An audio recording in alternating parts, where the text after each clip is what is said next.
allow us to begin. And it seems we have Whimsy joining us today. Fun times. Fun times indeed. Whimsy in this party is Fun times for who? certainly a thought. And she's out of there. And she she's is gone. vanished. She's been replaced with Hellebore. You did her. I think she'd enjoy that. Yeah, Fuck. she would. Yeah, I think she would enjoy that a little too much. Yeah, being bored by a cosmic entity seems like something Whimsy would be very into. It's very yes. So, D&D? Yes. Without further ado, actually, let me pull us over here real quick. Where are we going? Away. I'm away now. Okay, so last we left off, Rain continued his date with the enemy, learned many things, including the lengths at which the Cursed Ones have been brainwashed to believe in the cause. This pure devotion to restarting the systems in place, to tearing them down and building something new instead. And a willingness to end millions to make that goal succeed. And that, unfortunately, was Rain's breaking point. The willingness to sacrifice. The willingness to end the lives of not only innocents, but children as well, if it was necessary. And so he revealed himself in the most gruesome way possible by driving his relic through her chest, ending the life of Aelin, the Cursed One with whom he had spent the last long while with.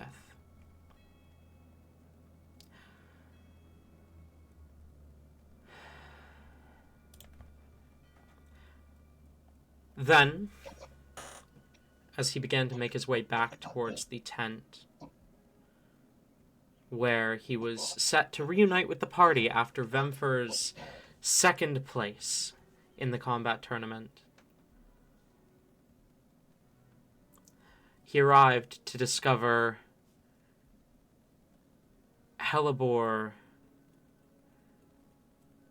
was startled by something, and he had seen the Lily of the Valley move past him. With intent to convene with the Lily of the Valley, we are actually going to go ahead and pan back a little bit. We're going to pan back to before the conversation with the Valley. Because there was one thing that we didn't have time to cover during the session that Vemfer was participating in the combat tournament.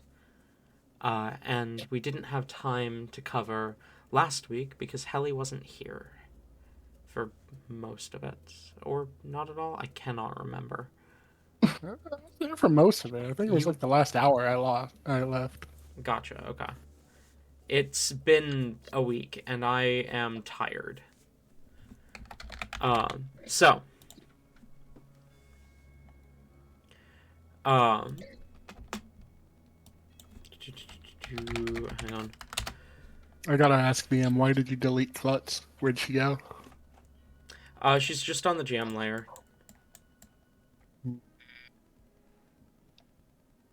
Wait, At did least she? that's what God wants you to know. What you don't know secretly is I had Rain go on a little excursion and murder. Okay, apparently I did Klutz. delete Klutz. Hang on.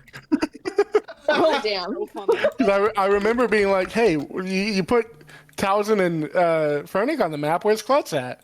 And you were like, fine. And you put her down somewhere. And I'm like, she's nowhere now. What happened? Why'd you delete her? I don't know. Here, hang on. Boat. There. She's back. She's back. Not that long, probably. Anyway. We're going to pan back to about halfway through the combat tournament. As the second round comes to a close, Azpai announces that they are going to take a break. And that they will be back in half an hour, giving you time to explore the circus a little bit more before the semifinals and finals of the tournament. A perfect opportunity, perhaps, to spend the tickets you've gathered up to this point. Can you imagine if we were just like, yeah, no, we just stay in the tent? If you want the champ, take it. He's being nice. It won't last. It will not happen again. We would definitely be rainless for this, right? 'Cause Yes. Rain is still on Correct. his date. But could Vemper come with us? Because we're having Yeah. a break. Yeah, the fighters, the Aha, fighters, Ayla doesn't get to play. the fighters in the tournament are offered refreshments in the dressing room, but they're also told that they can return to the circus as long as they're back 10 minutes before the match starts. So Vemfer has 20 minutes. The rest of you have half an hour, but still plenty of time.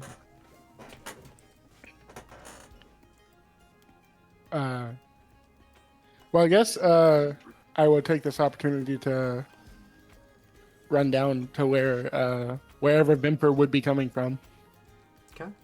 You make your way down, excitedly waiting as Vemfer comes out from the back and kind of wraps around towards the entrance of the tent, seeing you waiting for her. Oh, hello, sisters. You're winning so far, right? Indeed, I believe so for the most part, at least. Remember, you're not supposed to like win the whole thing. Very aware. Do not worry. But and she will like reach into her bag and pull out the 2,000 plus tickets that she has. We won our thing. Oh. Very well done. So come on, we're gonna go get prizes. Very well. And she'll come along. No, fuck you. No, I must focus on my battle.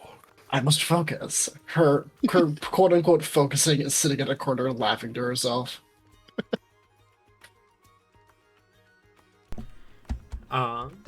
Fair enough.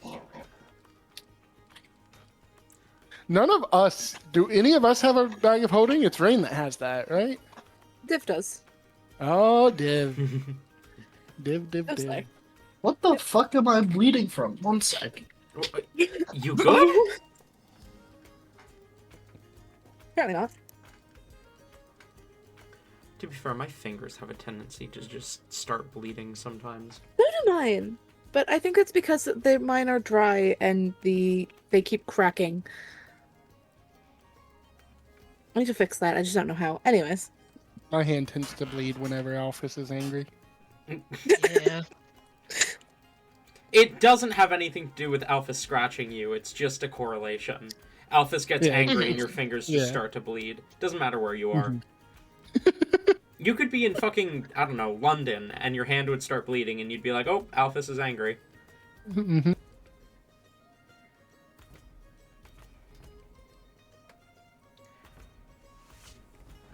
Ow.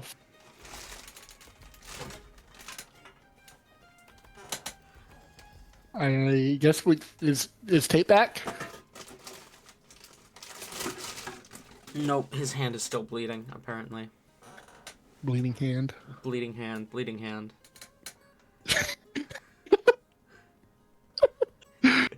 I thought the spell was Burning Hands. The fuck is this? I cast Bleeding Hands!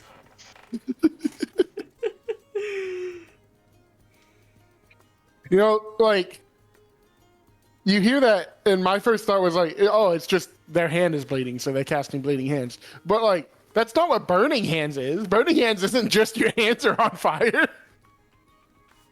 I cast thousands of tiny needles.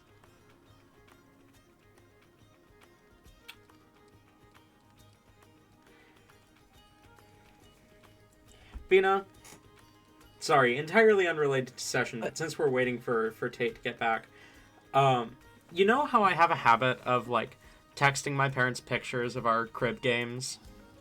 Yeah. Yeah, I did not get that from me. I got that from my mom. I have been receiving periodic updates because she and my dad are out somewhere and they're playing crib right now. That makes sense. Bleeding Is she no winning? more. Hey, he's back. Is she They're winning? playing. She won the first game, she lost the second. Damn. All Tell her right. I wish her luck. No, Okay. fuck that. I'm gonna text her myself. Yeah, you have her number. I remember. I'm not gonna give her any context. Anyway, with Tate back now, what do you guys do? To the prize counter. To the prize counter. Woohoo! You make your way through the circus.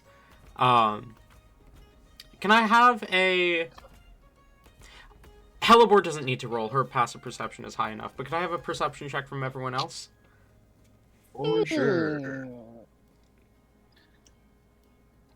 I really 3. wanted that to roll low, but that'll be a total of 20. Well, if you Hey, want Lord. to take, like, a low roll or want to fail... No, because I don't succeed on perception checks very well. Okay. Or very often. Yeah. So we'll take Hey, it, but like I kind of Tina. wanted that to roll low. Bina, don't worry about it. I got you. That's a 4. Okay. Sisters To be be fair, it was sistering. almost a 4. It was almost a 4 too, but then it wasn't. Sisters be sistering, Tate? Yeah, I got a 3. Okay. Vemfer and Helly, you guys have no frame of reference for anything. As you wander through the circus, you see, by this point, people have obtained various prizes. You see people walking around with stuffed animals and little bits of jewelry and whatnot. Hellebore and Div, you do notice something that kind of catches your attention. An abnormally large amount of the circus goers are wearing this kind of beautiful, and it looks like real gold, earring with a red gem inlaid at the top. The gold seems to be formed into like a bulb appearance. For how expensive it looks, you wouldn't imagine it would be an easy prize to obtain, but there's so many people wearing it that you can't imagine it costs more than like 25, 40 tickets.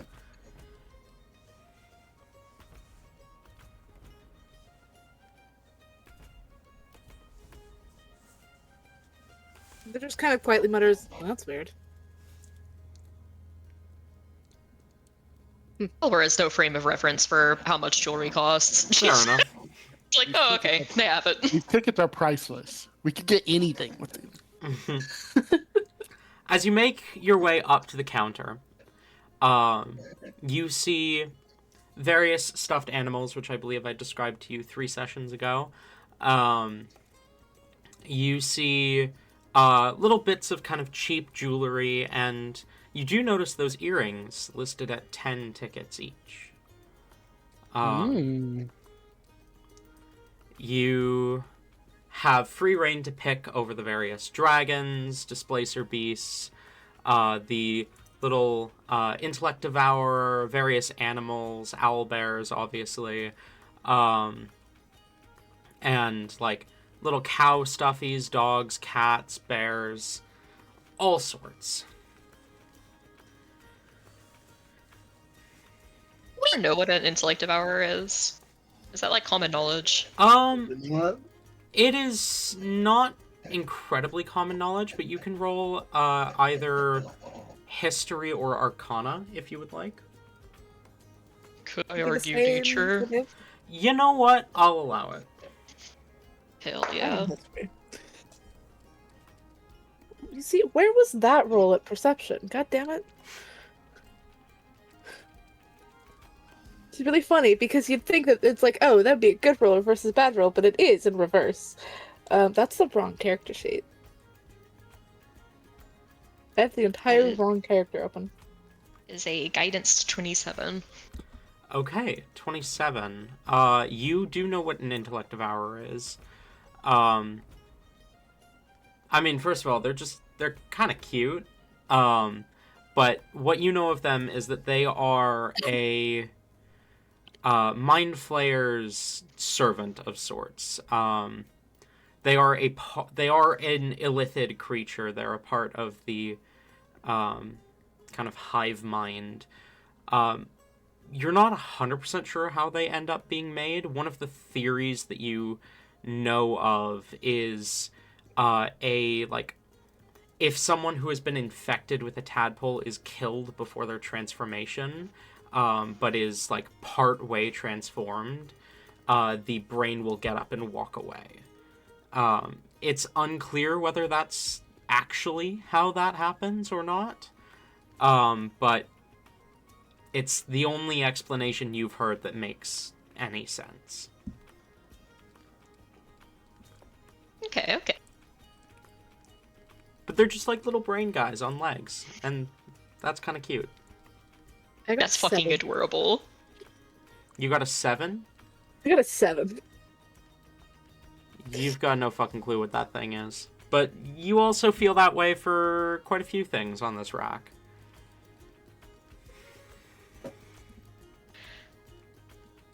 Helibor runs up and immediately points out one of the displacer beasts and an intellect devourer. Okay, I want that one up there, that displacer beast, and then that intellect devourer. That one, right there. Of course. He'll set down the 2 stuffed animals you pick out, or stuffed beasts. Aberrations? Creatures. I'm just gonna say creatures. Fuggers. The two stuffed creatures that you picked out, and he'll set them down. And that'll be 300 tickets for the 2. She looks at Helly with the "Mom, please pay for it" eyes. I will. I'll basically just hand them the tickets, like all of them, so that they can count out 300. He'll count out 300, and you can see they seem to have a method to it, as he counts out 300 really quickly, and then will hand you back the rest of your tickets. Helly, as he hands back the tickets, will point out a few of the stuffed animals. Let's see. Just picking random animals. Maybe a lion, a rat, a bee, a wolf, a crow, and a giraffe.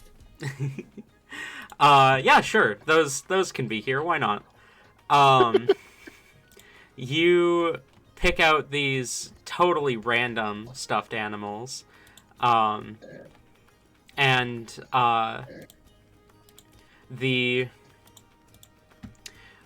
carny will hand them to you. Give me half a second here to do some math.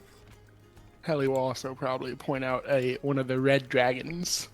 A red dragon as well. Okay. Okay. As you're calculating, because it might change this here in a moment, Helibor will kind of lean in and point to the abyssal chicken and the hellhound. Helly, are you gonna get one of those? I forgot that they were there. I will get those 2. Okay, 950 for the 950 tickets for the stuffed animals for Helly. And then, are you getting 1 abyssal chicken or 2? Ooh. Let's go with 1. Let's see what everyone else wants, so we don't take all the tickets. Another 50 tickets then for the abyssal chicken. It's one of the smaller ones. Not like the smallest, but there's like 5 different sizes in the abyssal chickens. The smallest of of the sizes for the. I'm over explaining things. You got there. You got there in the end. For the sake of my brain, I'm going to say that Helly gathers up all of her stuffed animals and cradles them and hugs them, and then turns to Vimfer and Div and is like, "Do you guys want anything? We have plenty of tickets." I believe I'm okay. I appreciate you offering though. Div? Sorry. There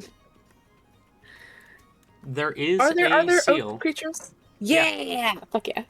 There's what? You're making There is a collection. seal. How Oh, many yes. tickets does the seal cost? The seal is one of the 150 ones, so it's like kind of middle of the road. Fucking, what do I have? I can't remember. They got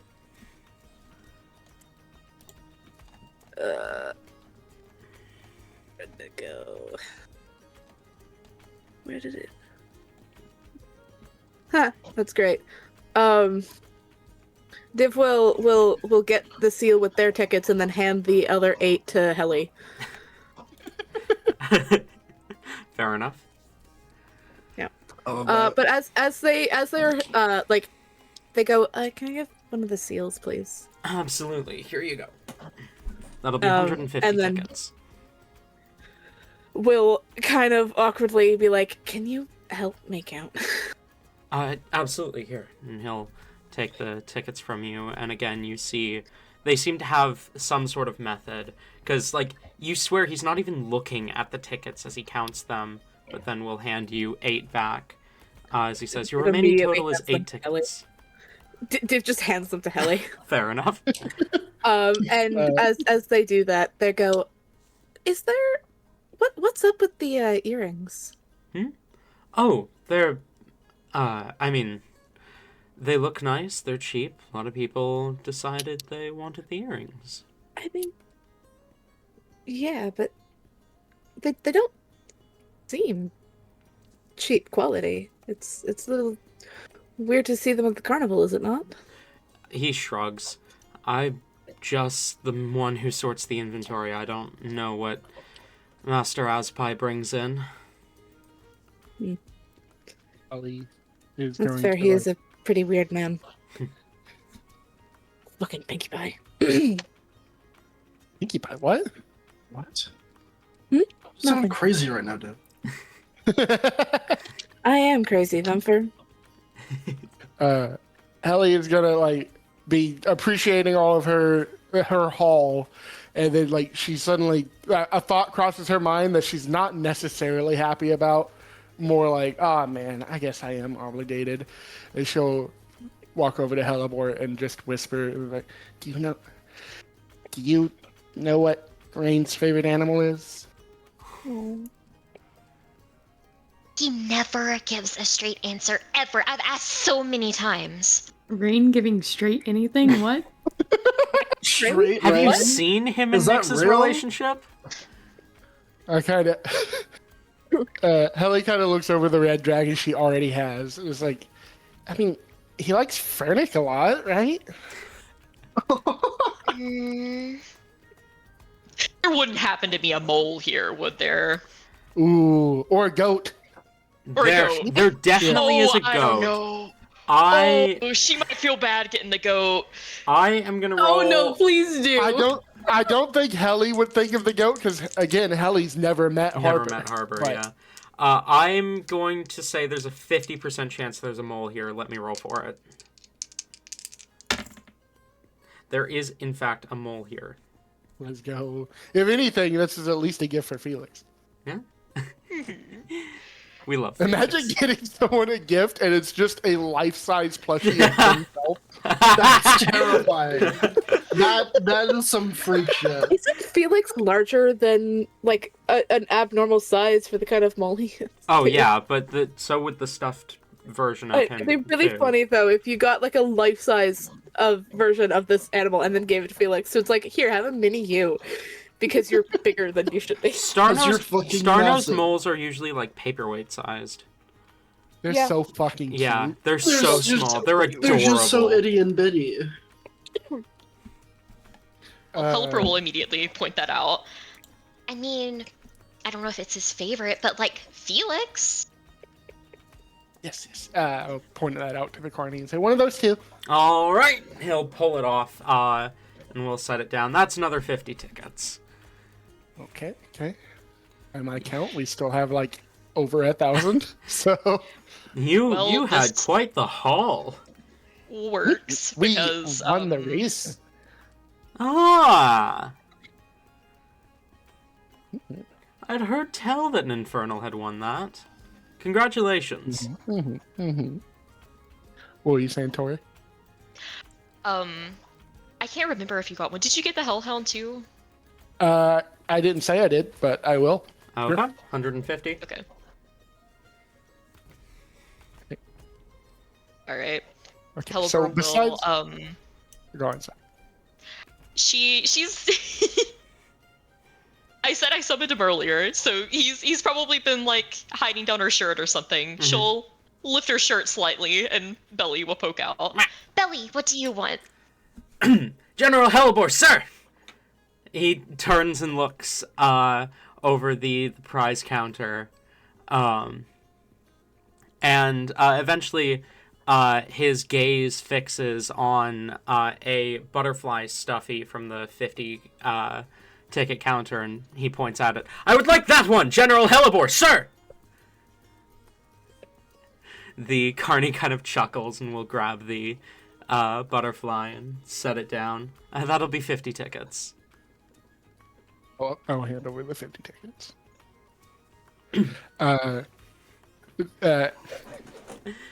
Belly will Value. pick up the butterfly and kind of hold it close. This is adorable, General Hellebore, sir. Are butterflies your favorite animal? I think they might be. Maybe. They're friends. Yes. Oh, you're developing. This is perfect. I have completely lost my original Belly voice at this point, but No, whatever. this is perfect. This is good. Are butterflies an animal? Do they count? Eh. Okay. They're still animals. I was about to be like, yeah, obviously, like they move and stuff, but like this is a fantasy world where not everything that is alive is an animal. So,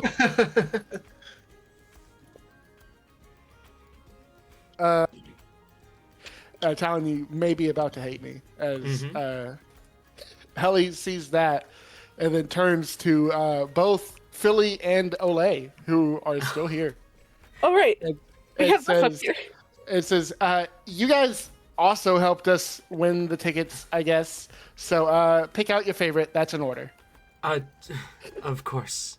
I suppose if it's not too much, I'll take a Hellhound.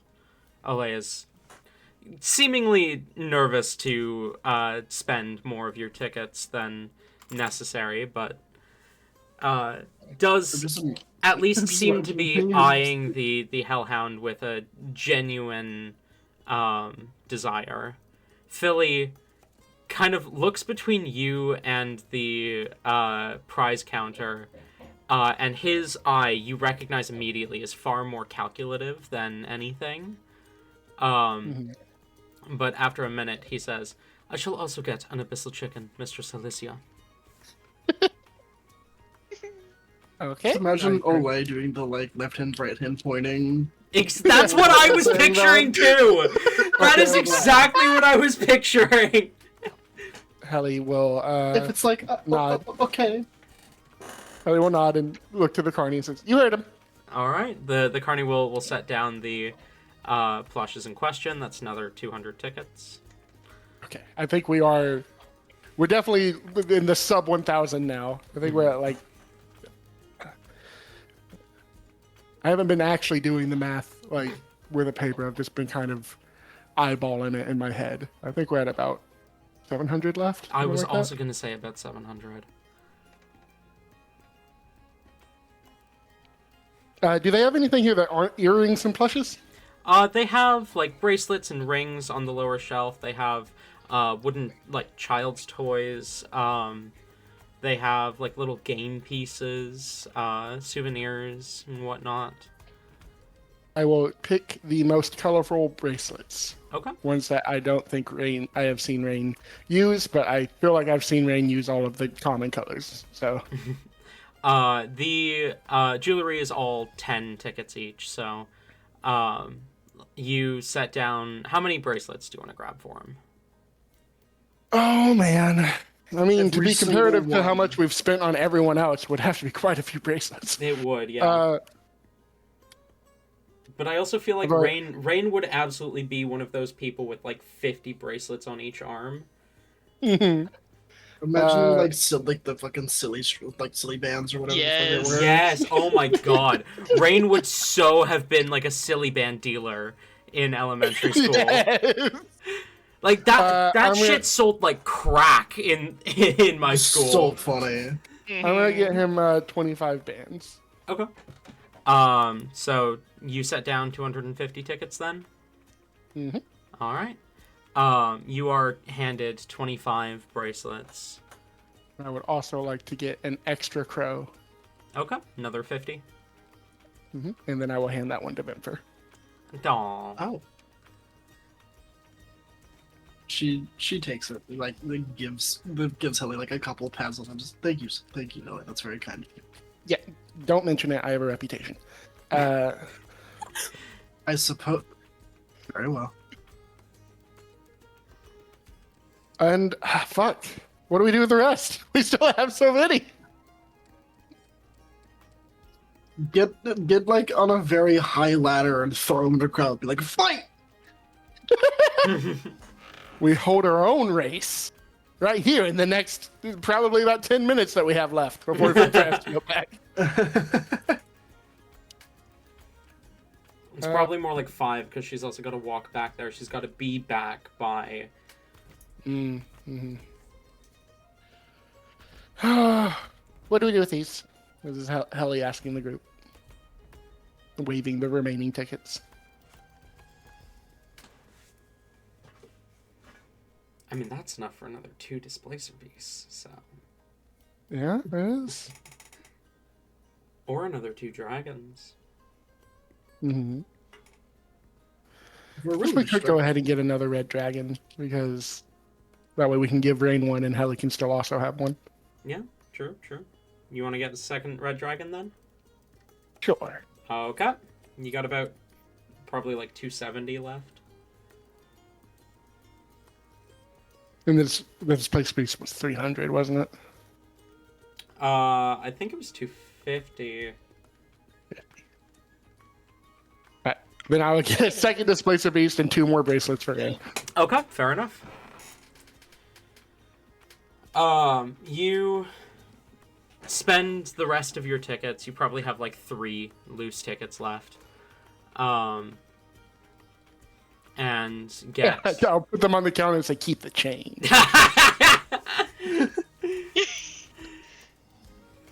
The carny kind of chuckles and will take the remaining tickets. As you purchase all of these stuffed animals, and I assume make your way back to the tent. Mm. You know, in movies and TV shows where there's a moment of joy and then it just fucking hard cuts. Yeah. That's what we do here. As the party begins All of to... that was, we were running out and we saw the prize counter like burning to the ground, and then we flash back to this, and then now we're back in the present. As our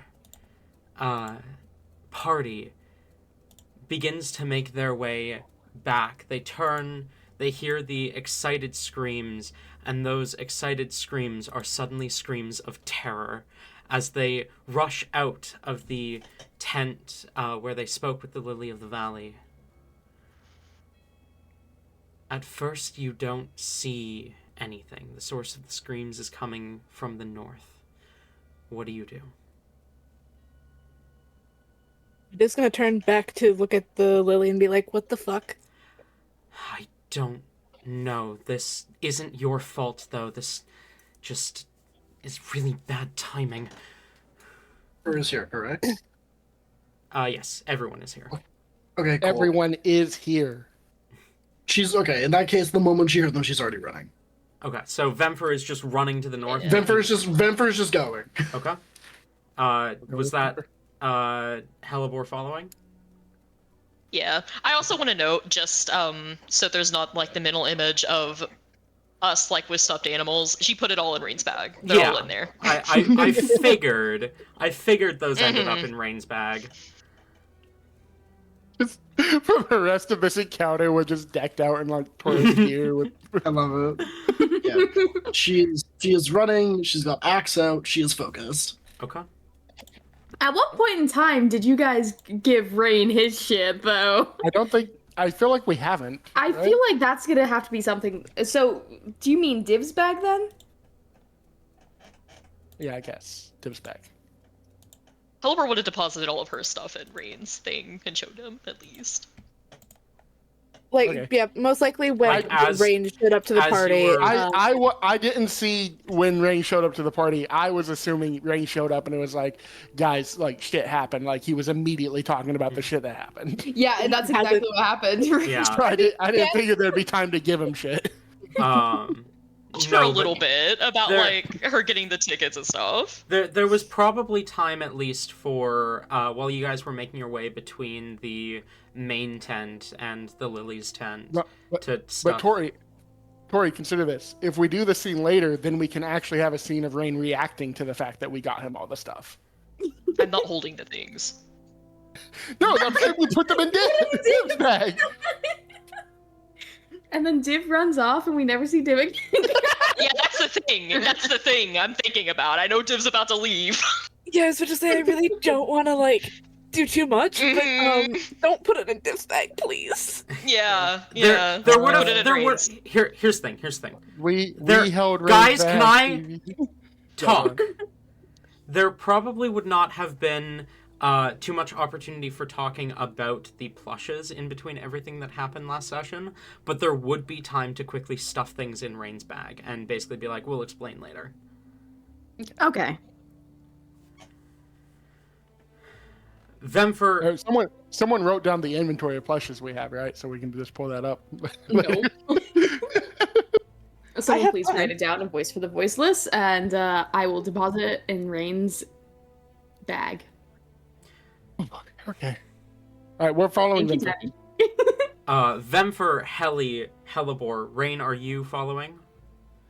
Yes. Div, are you? Div's kind of looking to the valley for like instruction. You see she kind of glances around before realizing that you're looking at her. Go, I need to find Aspai. Okay. And we'll like hesitate for a second, looking at her, and then we'll turn and follow the rest of the group. She vanishes as you hesitate. You guys make your way towards the sound of the screams. It's not a cacophony. It's not like there are hundreds of thousands of people yelling. Just a few. And then you notice people begin to run in your direction. The screams grow more cacophonous. As you make your way towards the north, you see a crowd is gathered around a half-elven man who is doubled over and coughing. You can't see his face, but on the ground in front of him, below where he is coughing, there is pooling blood, as if he is coughing up blood. As you approach, you do hear someone call out, "Someone call a medic!" As you get closer, what do you do?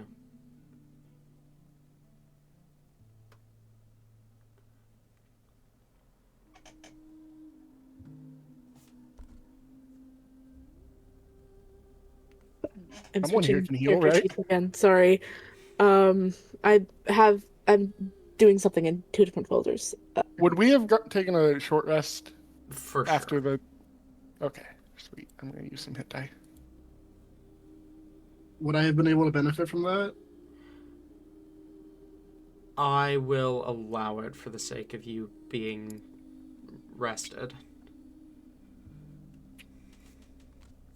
You were probably given something after the final match before you reunited with the party. Drugs. Basically. Yeah, probably. More like potions, but same difference. Div is gonna calmly, cautiously and calmly walk up to the person that seems to be vomiting blood. Does he look injured in any way, or is he just coughing up blood? He's got a hand on his stomach, and he seems to be throwing up blood. His back is turned to you at the moment. Vemfer is keeping like a step behind Div, ready to intervene if anything goes awry. In that case, Div is gonna place a hand on one of his shoulders, kind of. He's gonna put a hand on. I don't like how you said that, but yeah. I fucking knew it. The moment you said he wasn't facing us. As you touch him, They were specifically gonna starting to walk in front of him and crouch down. I need you. How far away is the rest of the party? Would you guys say? I know like, Vemfer's right there. Yeah. I'm asking about everyone else. I think Helibor is kind of probably right behind Vinfer, so pretty close. Yeah, the idea is if something were to, what I'm assuming is about to happen is just she pushes Div out of the way and immediately gets in between the two of them before anything can happen. Okay. Is the vibe I was going for. Okay. Helly, are you with Helibor then? Yeah. And Rain, you as well? Yep. Okay, you would all be within range then. Can I have intelligence saves from all of you? Oh, Jewel. No. No. Rain, intelligent. Okay. Rain save. I'm pretty sure I can only use this one. Is it It's Flash of Genius a reaction? I think it is. It is, yeah. It is. Right. Okay, so I can only use it You for can only use it to help one person. Yes. one person, which may include myself. So, before he confirms or denies them, I want to see if I can help any of you guys. 23. Was that 19 that I heard from Vemfer? Yes. 23 from Rain. 16. 16 from Helly. 6. 6 from Helibor. Oh no. Okay. What did you get, Div? Fuck. Okay, I need to do mathing here. Div got 17. Okay.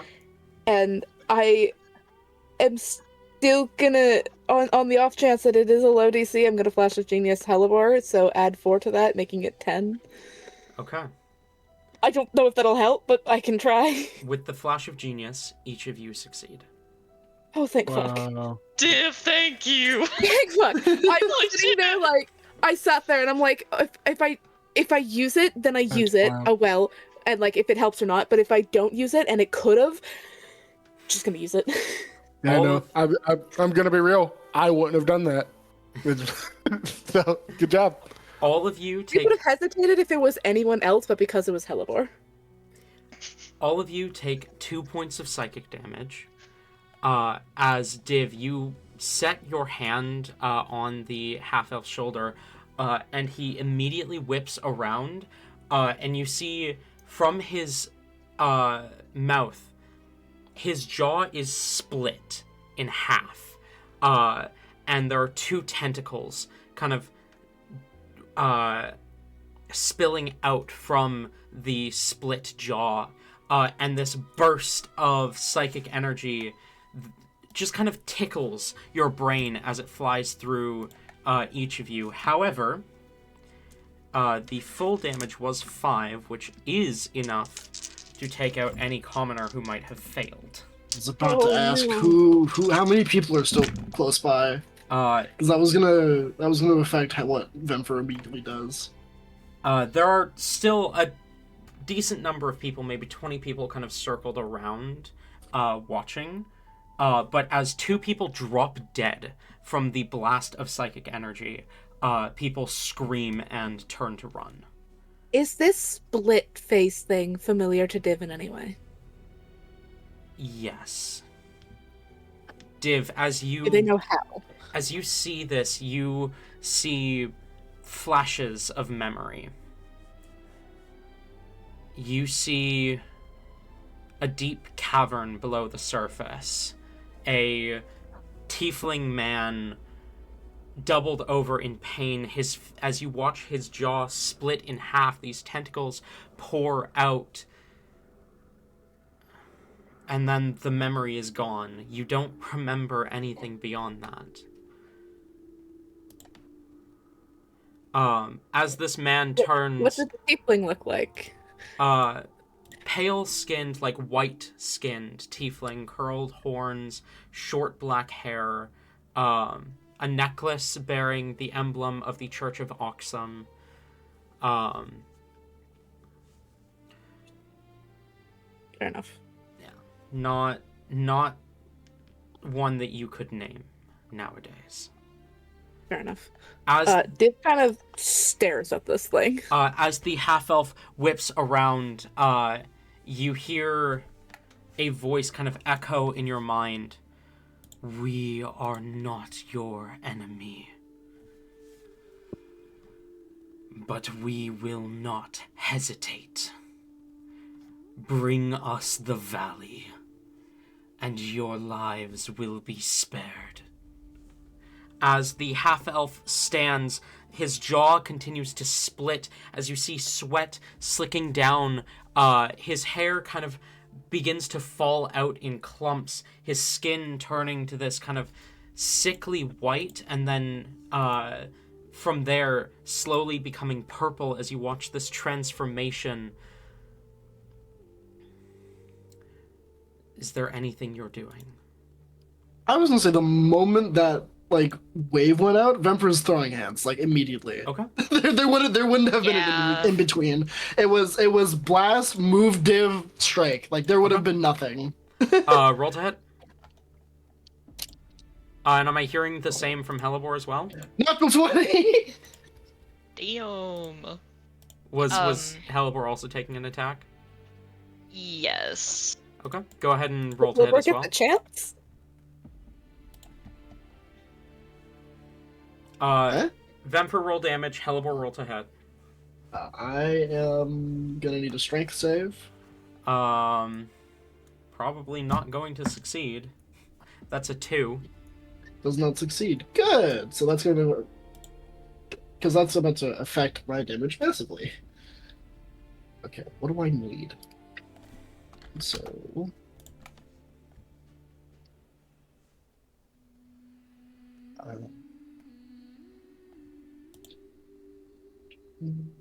Hellebore, your roll to hit? 15. Hits, roll damage. Okay.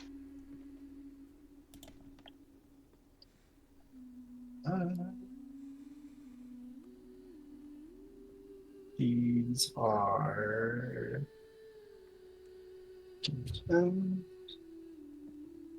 Any resistances, or can I just lump those? Just lump the damage together. Beautiful.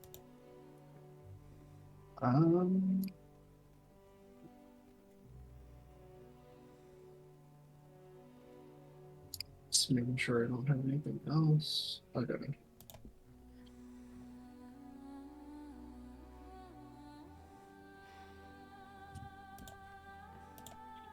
That's 34. Okay.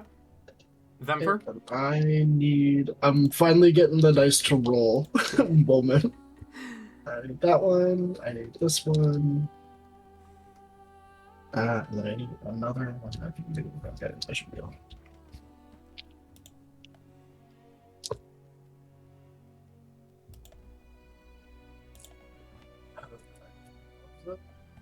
Because funny, that's not much better. That's fine.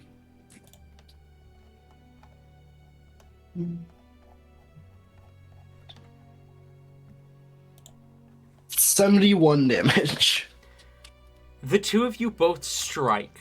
As you hear it psychically speak into all of your minds except Helibor's.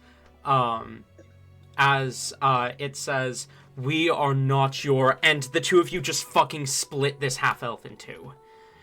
As it collapses unmoving to the ground, there is silence for a moment before you feel much harder pushing into your brain.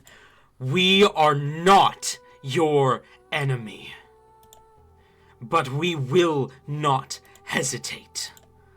Bring us the valley." As you hear screams echo from another part in the circus. We need to evacuate everyone now.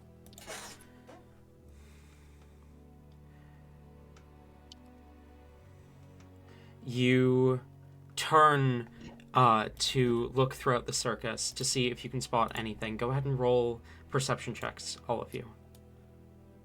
Woohoo! As you try and Much get a better than gauge of last the time. situation. 19. 19, Total of 20 again. 20. I Thank lost you my for dice. waking up after that 3 Vemper. I appreciate that. Well, the sisters are sisters no more. 2. 2, okay. 16. 19, 22, 16, 5. 5. Okay. Oh, no. Div, Vemfer, and Hellebore.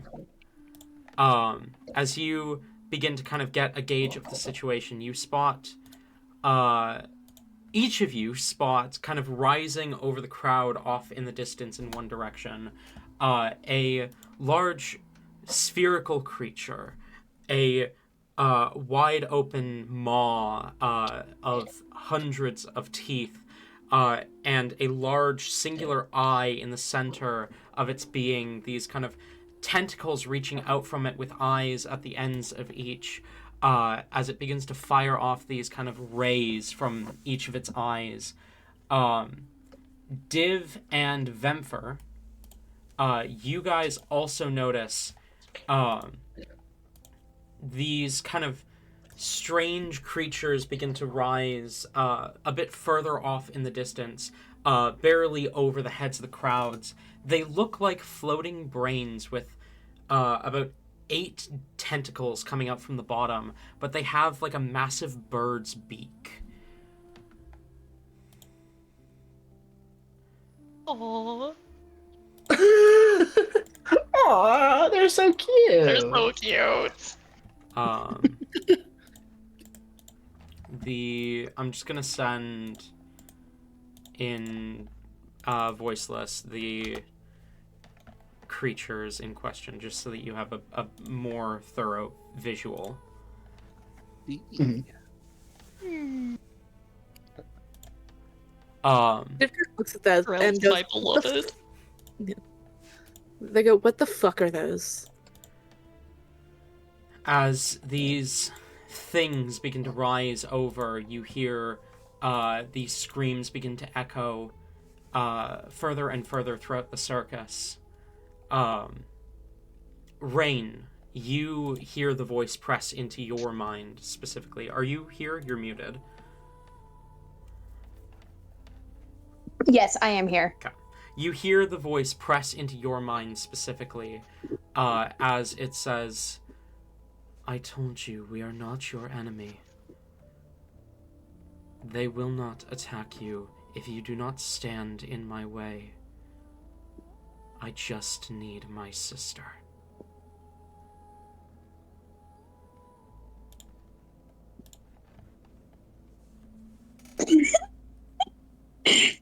Rain just looks conflicted and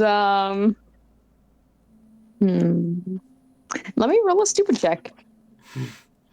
Do they seem to be converging on a point, or are they just like kind of hovering in the air without moving anywhere? They are moving throughout the circus, but roll an insight check. 1. 1. Yeah, you. 1. They're moving about, but you can't tell whether they are just moving to avoid. You can see like arrows and crossbow bolts begin to fly through the sky. You imagine some fighters, some towns guard, etc. And I don't remember. Did you ever notice the cursed ones were here, or was that just Rain? We noticed that cursed one with Rain. Right. Yes. And you imagine probably even some of the cursed ones within the crowd fighting back against whatever this is. You're not sure if they're just dodging attacks or if they are moving towards a certain point or searching for something, but they aren't just floating there. They are actively moving, actively attacking.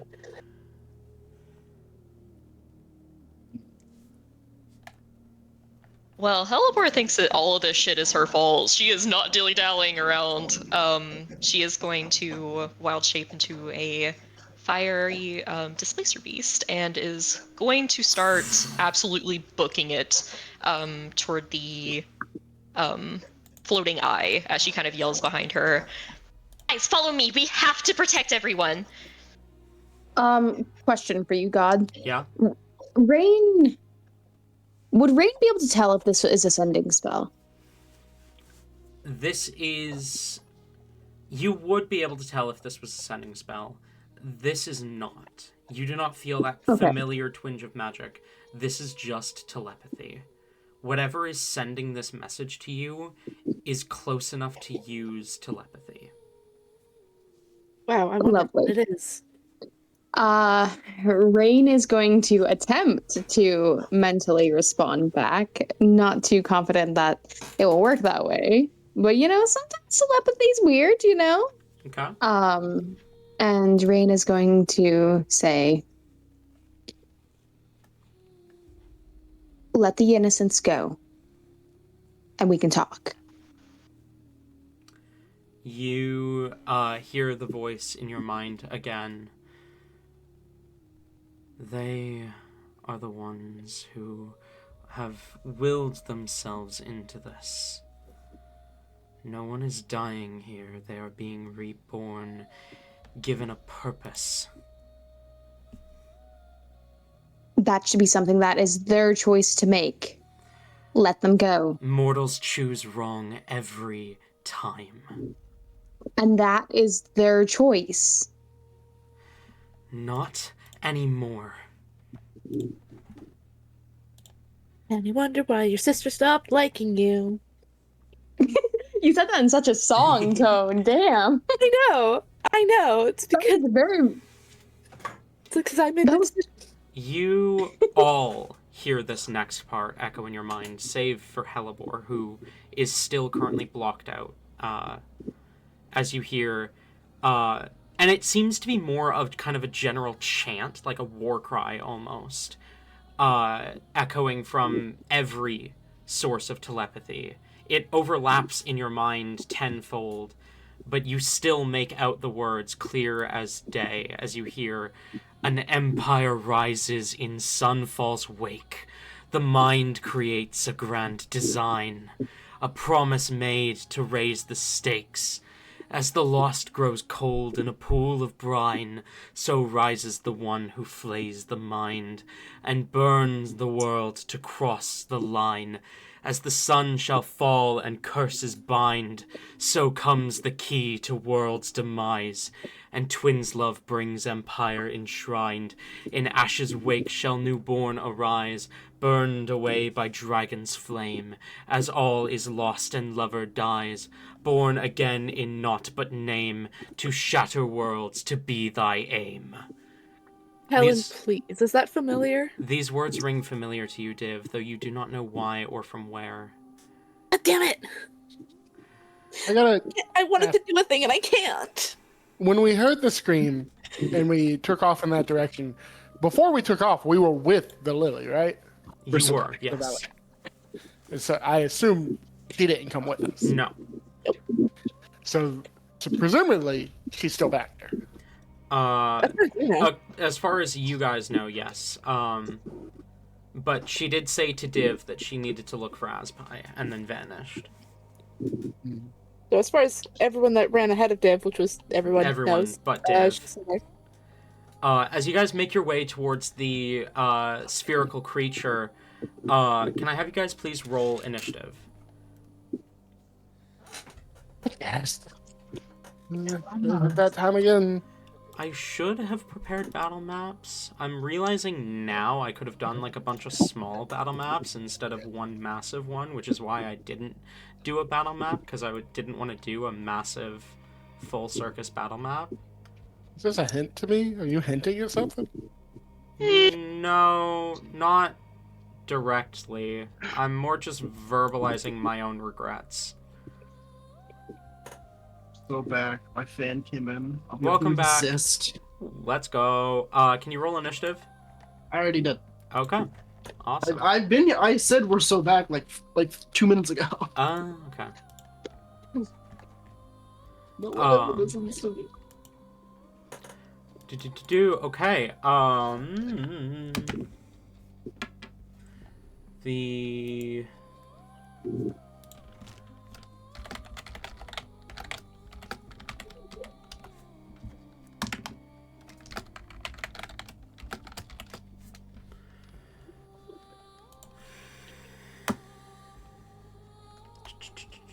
give me a minute.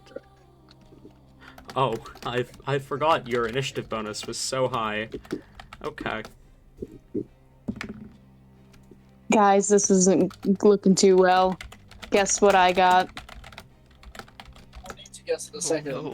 Oh, 25 to 20. 23. Oh shit, okay.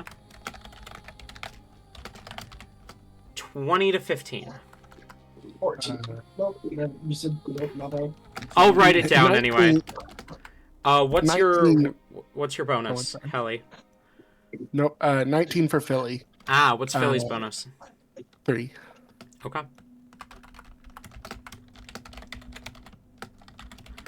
Um, 15 to 10. Vemfer, I already have you down for 14. I got a 10. little fancy. I apologize. Div, 10. 10 to 5. Oh no! Ram. Damn. Rain, 4. Helly, 3. Oh my god. Helly, Oh what's my your bonus? God. You're That was a natural 1. Okay, so you have plus 2. natural 2. Okay.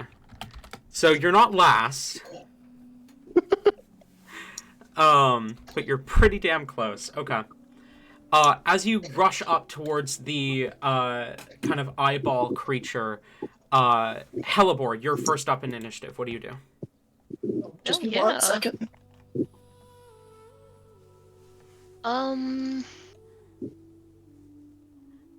Let me get her thing. All right.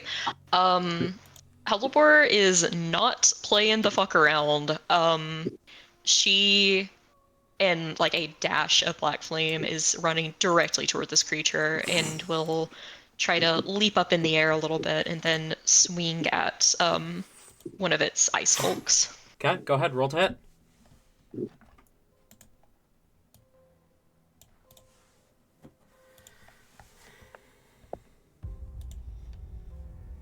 $25. 25 hits. Roll damage.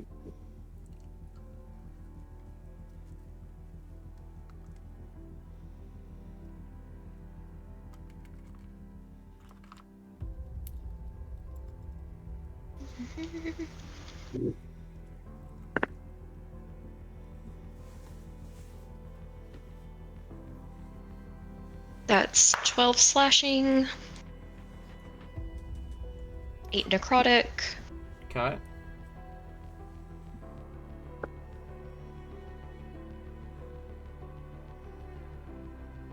3 poison and a con save if it can be poisoned. It can. It doesn't. Alright. It saves. It definitely Okay. saves. Okay. And then we'll do...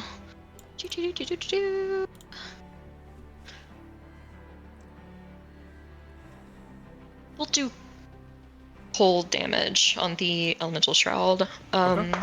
So that is 13 cold damage and a con save. 16. That does fail. The speed is halved and they have disadvantage on strength, dex, and con saves. Sounds good. Anything else? Second swing. Okay. With your first swing, you leap through the air, kind of spin down with the blade, and manage to sever 2 of the eye stalks. Hell yeah. That's a 21 to hit on the second one. Hits, and I am not going to roll damage. I'm not going to ask you to roll damage. It has 4 hit points left. As you swing and split the creature in half, it collapses to the ground, but this is not the only illithid here. Not the only aberration here, as you see around you 2 other people seem to be mid-transformation.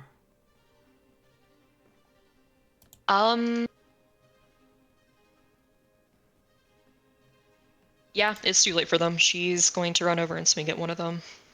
You have 3 attacks? 2, that was only... Oh, wait, never mind. Yeah, your second I didn't roll attack damage, killed. so my mind was like, yo, you Yeah. didn't do that. No.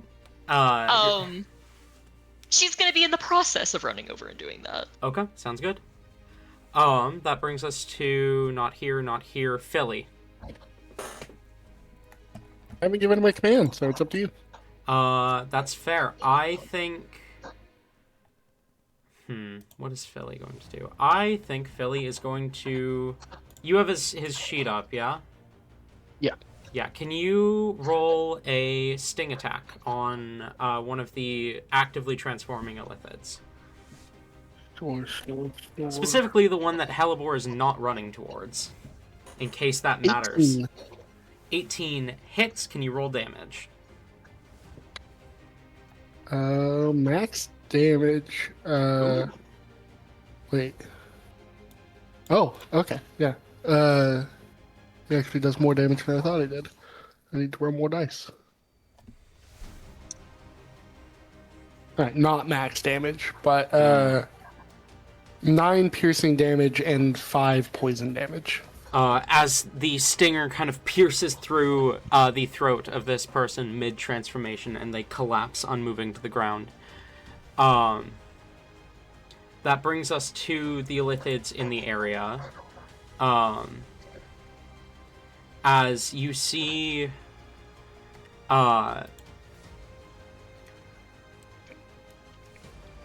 the one that Hellebore is running towards is going to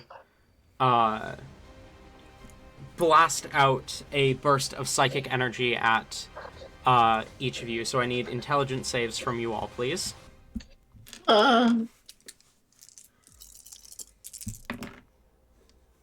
22. 24. Saves. 27. Saves. 19. Saves. Helly? Oh, sorry. What kind of save was it? Intelligence? I need one from Natural Philly as well. 20. Saves. 21 from Saves. Hallie. And what's Philly's intelligence? 14 from Philly. Saves. Okay, so you all take 6 points of psychic damage. Um, I'm going to use my reaction to give Philly resistance to that. So he Okay. only takes 3. Philly takes 3. What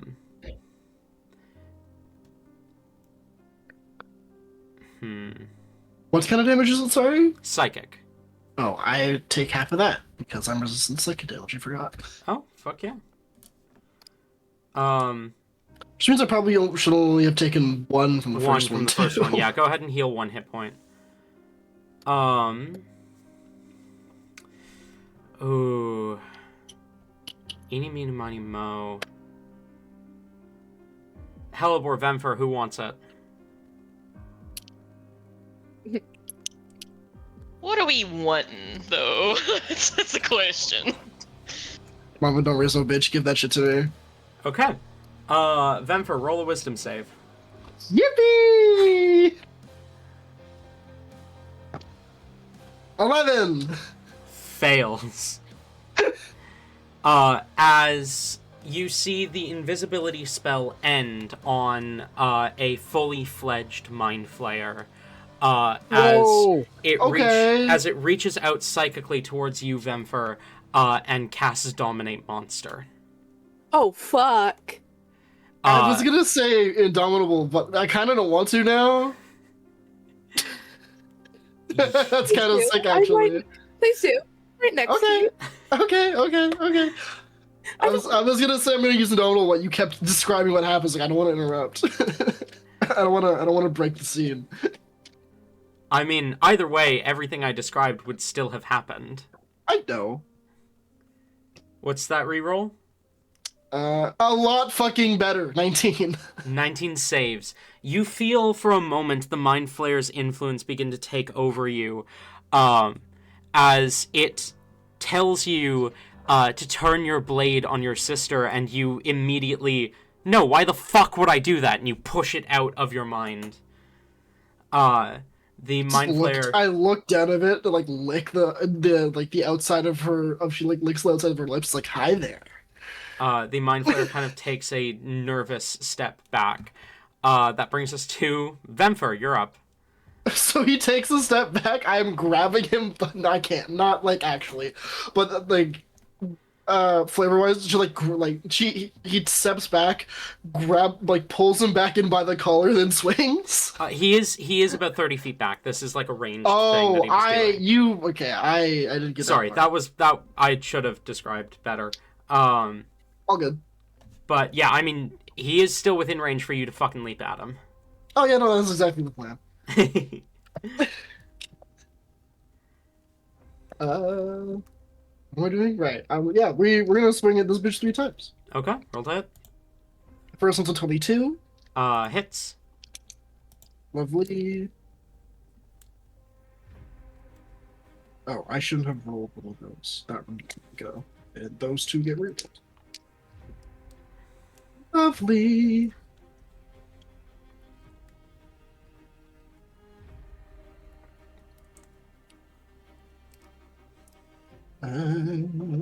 What the fuck am I doing on that one? It's gonna be 28 damage on the first one. 28 points damage, gotcha.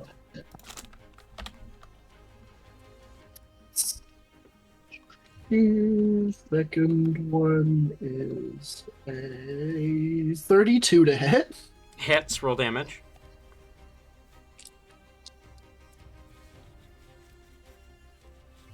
Where's...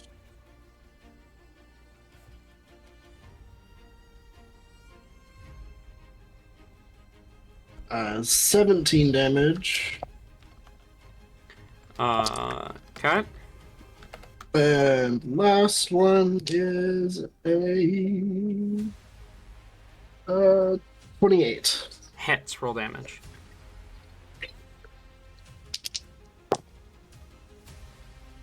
Ooh, I'm a big fan of these numbers. These numbers make me feel some type of way. It's for 30 damage. 30 damage. As you charge the Mind Flayer, your blade cuts through it. It kind of stumbles back. You slash across its chest again. The third swing kind of lodges itself through the neck of the Mind Flayer, kind of sticking halfway as you feel it fall limp on the end of your blade.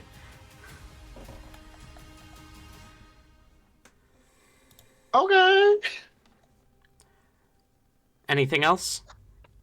I don't think so. I think that's all we're gonna do. Okay. Well, psionic recovery. We'll do that. Okay. Just get out of the way. Div, you're up. Oh, fuck.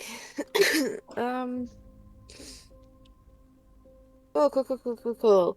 Are there any people not dead yet who are being attacked other than us? Within this area, not at the moment, no. There are in other portions of the circus, though.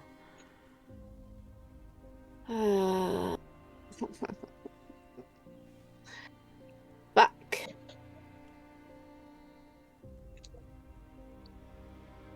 Fuck indeed.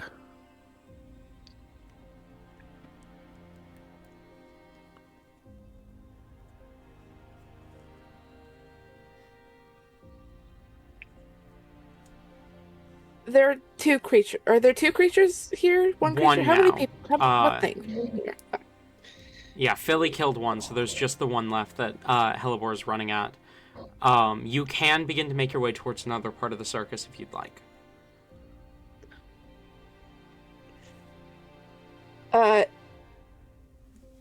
Yeah. Yeah, we're gonna do that. Okay. Yeah, we're gonna do that. Okay. Because I don't have fucking anything I can do. Other than, hey, hit that thing, but those two can do it much better. Fair enough. You turn and begin to run further towards more of the carnage, of the chaos, of the violence. We're keeping our eye out for the valley. You keep your eye peeled for the valley. You run... No, she's not gonna get fucking fired. As you run, you do notice a figure that you, at first, think might be the valley, but as you get a better look at them, they're too short. But they are dressed in a black cloak with a mask over their face, a crossbow in hand, a member of the Cursed Ones, aiming at the Illithid army. For now, at least, the enemy of your enemy is your friend. We're noting, but ignoring. Okay. I assume you're just dashing, like, full turn, trying to get to the next part of the combat? Yeah. Okay. That brings us to Rain. You're up.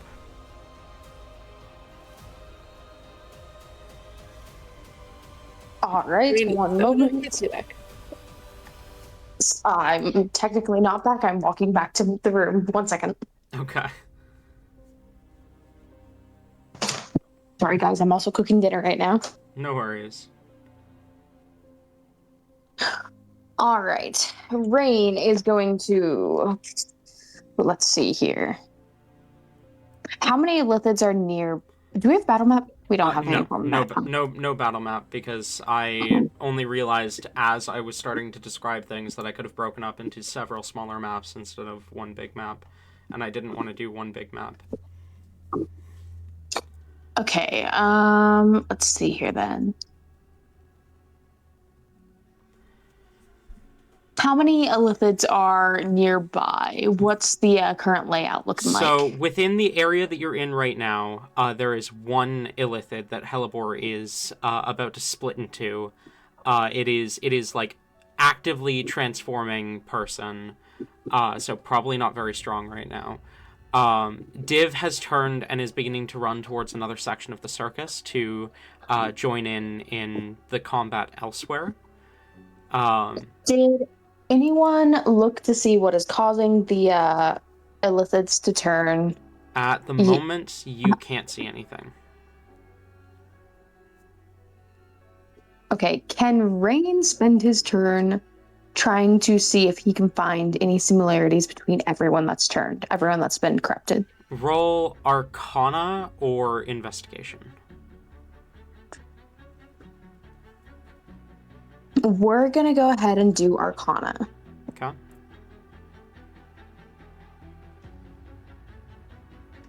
Okay, Rain's a useless. Give me a moment. Actually, give me a moment. Give me a moment. We're not doing this. I refuse. Give me a moment. Where's that? Okay, yeah, we're gonna use a charge. Okay.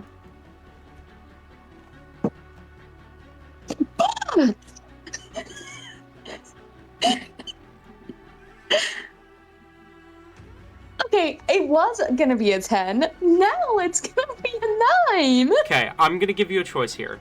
Do you want to spend your full action on this and succeed, or do you want to just take the fail?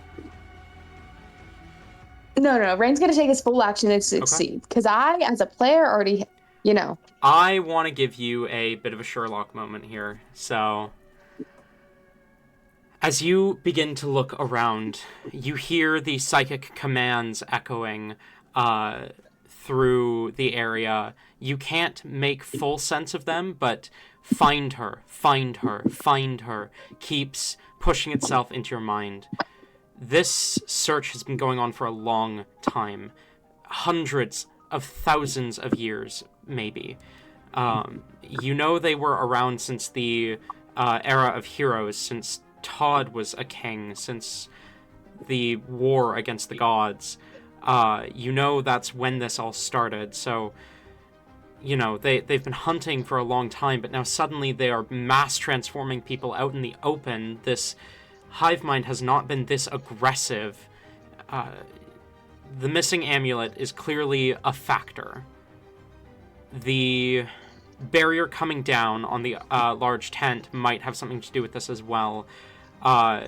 You believe maybe Icarus or Duergus was just the final straw that broke the barrier in the major tent, and that this must have been going on for a long time. There's something weird about the earrings, but you can't see any correlation of them yet. The people are clutching their stomachs. Transforming into a mind flayer is a mentally taxing process.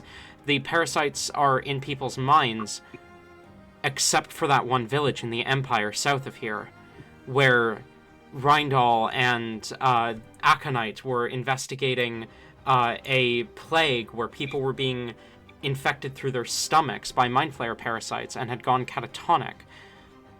You haven't heard anything from that, but these people, all of the ones that you've seen mid-transformation, have been clutching their stomach as if their stomach is in pain. Is this some sort of way to make the parasite dormant and force a transformation rapidly? Who knows how many others around the Empire are infected this same way? These people have been dead for a long time. They've been a ticking time bomb waiting for a command to transform. That's what the correlation is here. As you realize... Don't trust anyone now. As you realize, one of the underlying commands echoing is transform. Transform. Find her.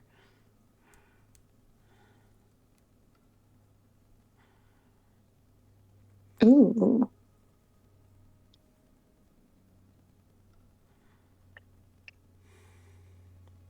And, okay. And if it has something to do with that plague that APS were investigating, they surely would have been monitoring any victims, which means you turn your attention scanning the circus, and you notice, indeed, a few soldiers bearing the APS uniform have joined the fight.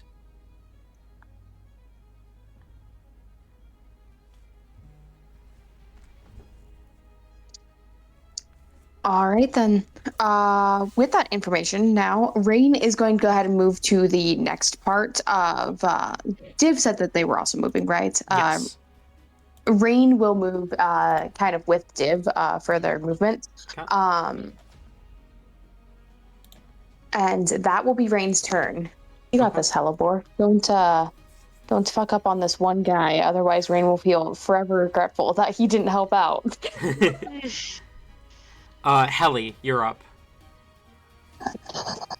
Okay, a lot. Okay. Can I get like a rundown of where everyone is right now?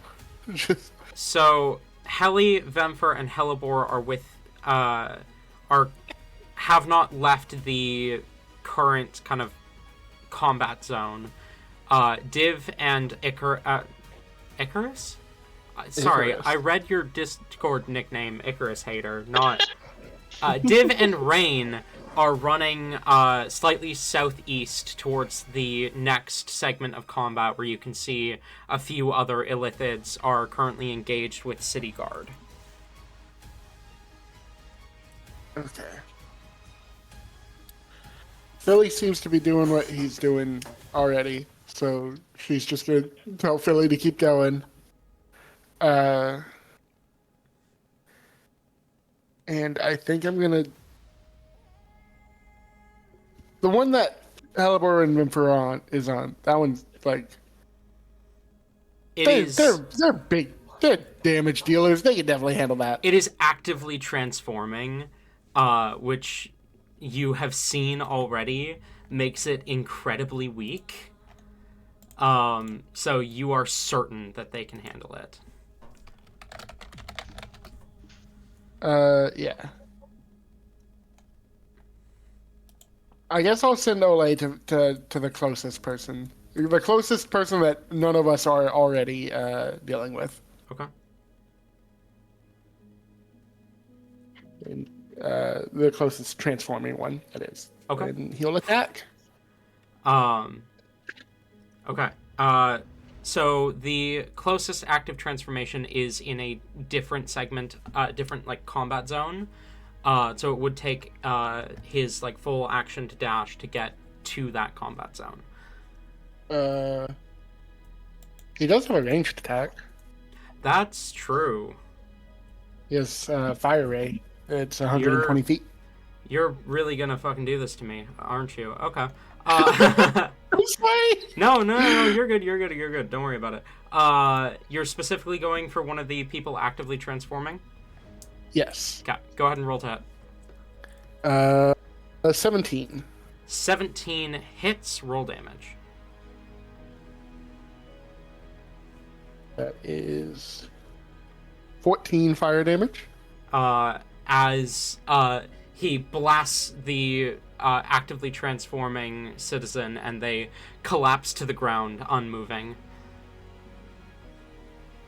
And is there another one within range? Sure. He'll shoot it again. Roll to hit. That's a natural one. Ooh, misses. The beam flies wide. And I already told Billy to keep doing what he's doing. So that's my go. I'm gonna stick with Halibor where I am, but Oleg would have moved closer if he needed to move closer to shoot the guy. That brings us to the commoners. As people, some people scream and run. Some people draw whatever self-defense weapons they have on them. Others begin to kind of pick up weapons that have been dropped. You see some people stepping in to kind of put themselves between the enemy and their families. That brings us to the City Guard, the Carnies, APS, and the Cursed Ones, who are all kind of lumped into a allied fighters category here. As Never thought I'd hear that about the Cursed Ones. Pardon? Never thought I'd hear that about the Cursed Ones. As a flurry of attacks are thrown out against the rapidly growing army of Illithids, that brings us back to the top. Halibor, do you want to finish the job on the one in front of you? Oh yeah. Go ahead and roll to hit. 24. 24 hits, roll damage.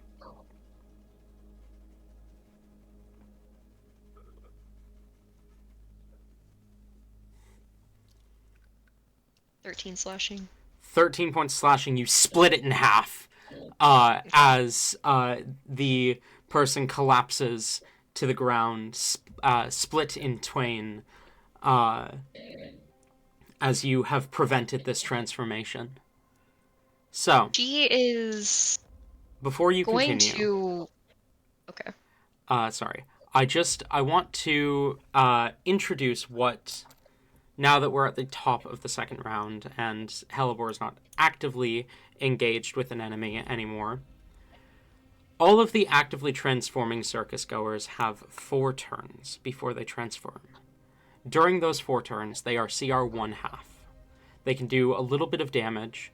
They have basically no hit points and an incredibly low armor class. The moment you guys hit the start of round 4, they all transform into much stronger mind flayers. With that being said, continue. She's not going to take too much time on it, but I imagine whenever she went to swing, I didn't describe this, but she's going specifically to try to split them vertically down the stomach. Like Okay. she's opening them up for an operation, and she's just going to take a quick look and see if there's any visible parasite. As you split the stomach, you look and you see not a visible parasite, but brain matter spills out of their stomach.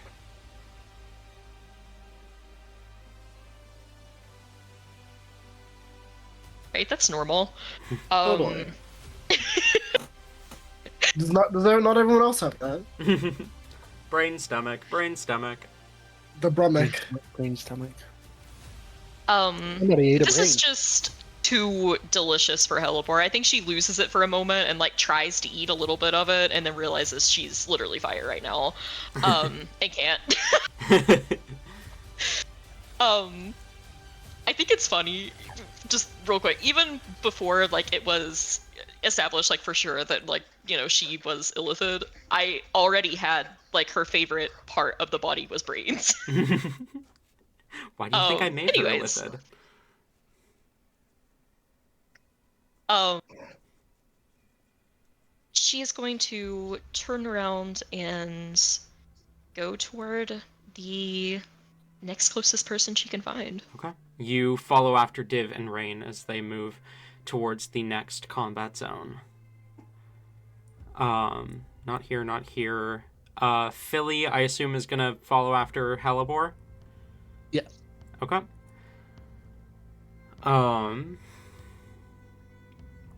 Vemfer, are you following as well? Yes. Okay.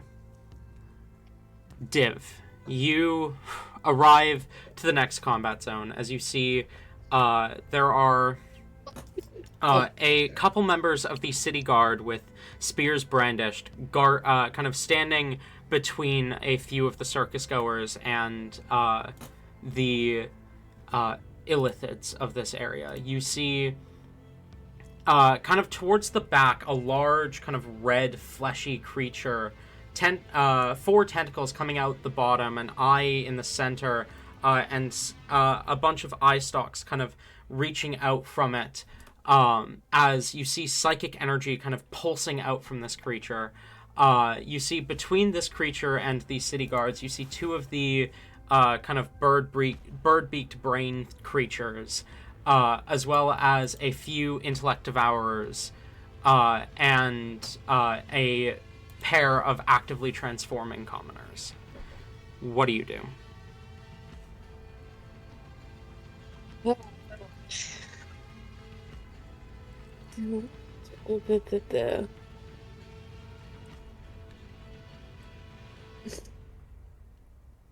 could they? What are any of them in a line with each other? You could probably get the thing in the back, and like one of the Tori said the name of them earlier, one of the Grells. Grells, yeah. Mm-hmm. No, only it's so only 2 I could get in the line. Yeah. It's not worth it.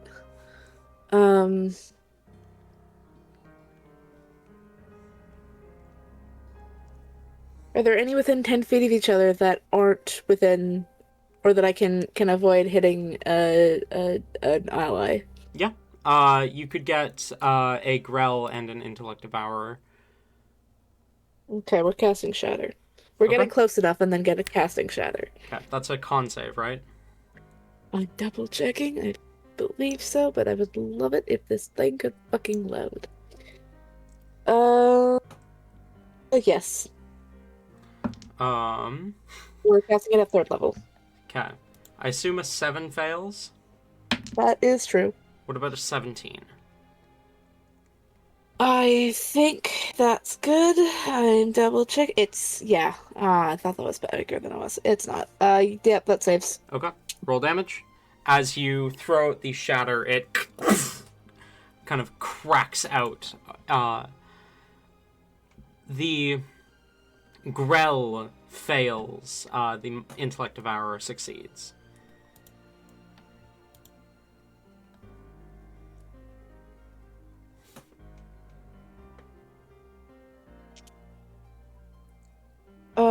Sorry, I was doing math. That was almost max damage. That's great. Damn. I rolled 2 8s and a 7. Which is going to be damage.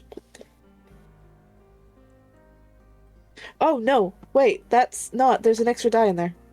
What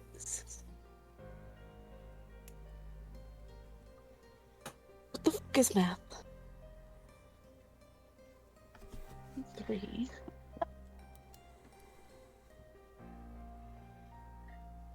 28. Okay. Halved to 14 for the one that saved. Okay. Sounds good. Both of them survive, and they do begin to kind of turn their attention towards you. Ew, okay, cool. So please tell me this was a bonus action, not an action. Oh, it doesn't matter. It's the wrong fucking thing. Never mind. I don't have the right armor model right now. Which sucks, because it was a bonus action. Cool. We're gonna, as a bonus action, cast... No, we're not. Never mind. Okay. We're staying the fuck put. Is that the end of your turn, staring... then? Do I not have any other... I don't know. Okay, yeah, that is... Rain, you do have to dash to get within the combat zone up with Div. Okay.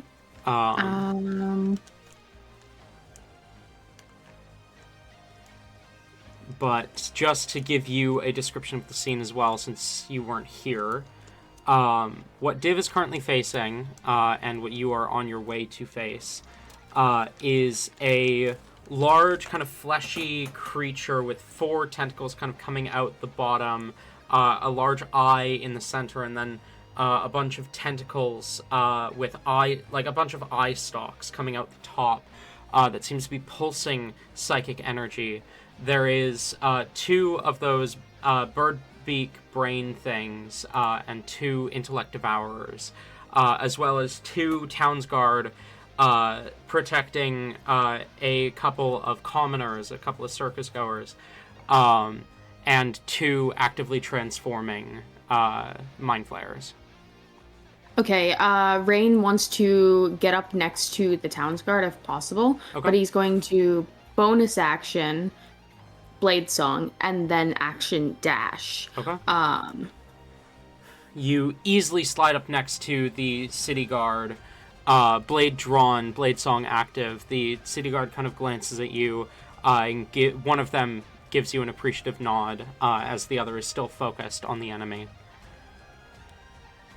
As you get closer to this scene, the commands in your mind grow louder. The "find her," "transform," "find her" echoes louder. It seems like perhaps this thing that is pulsating psychic energy might be the source of, or at least a source of the telepathic messaging that is echoing through the area. If we're able to shut off the telepathic messaging, that would probably be good. It is getting louder, though, so we are getting closer to that, yes? Yes. Good, Yeah. good. The creature in the back, pulsating psychic energy, the 4 tentacles coming out the bottom, the eye stalks out the top. That seems to be the source, at least a source of the messaging. Ooh, okay. That's your action to dash, your bonus action to blade song. Do you want to do anything And else? movement. And your movement. That's everything. Rain Okay. can't do anything else. That brings us to Helly. Did you use your action before you began to make your way this way? On your last Yes. turn? Okay. Yeah, because I controlled all A. Right. You would also have to dash if you wanted to get all the way up to like Div and Rain. But you also are more of a range anyway. Okay. It seems like the party's just kind of spreading out to save as many people as possible, right? Div Or and kill as many as possible. Div and Rain did kind of head to the same area, and the others seem to be running in a similar direction, at least. But you could split up if you wanted, cover more ground. Yeah, because we don't know where Valley is. Not yet. We don't really have a goal to get anywhere other than just to save the people, as many people as we can, which involves probably killing as many of these transforming people as possible, right? Mm-hmm.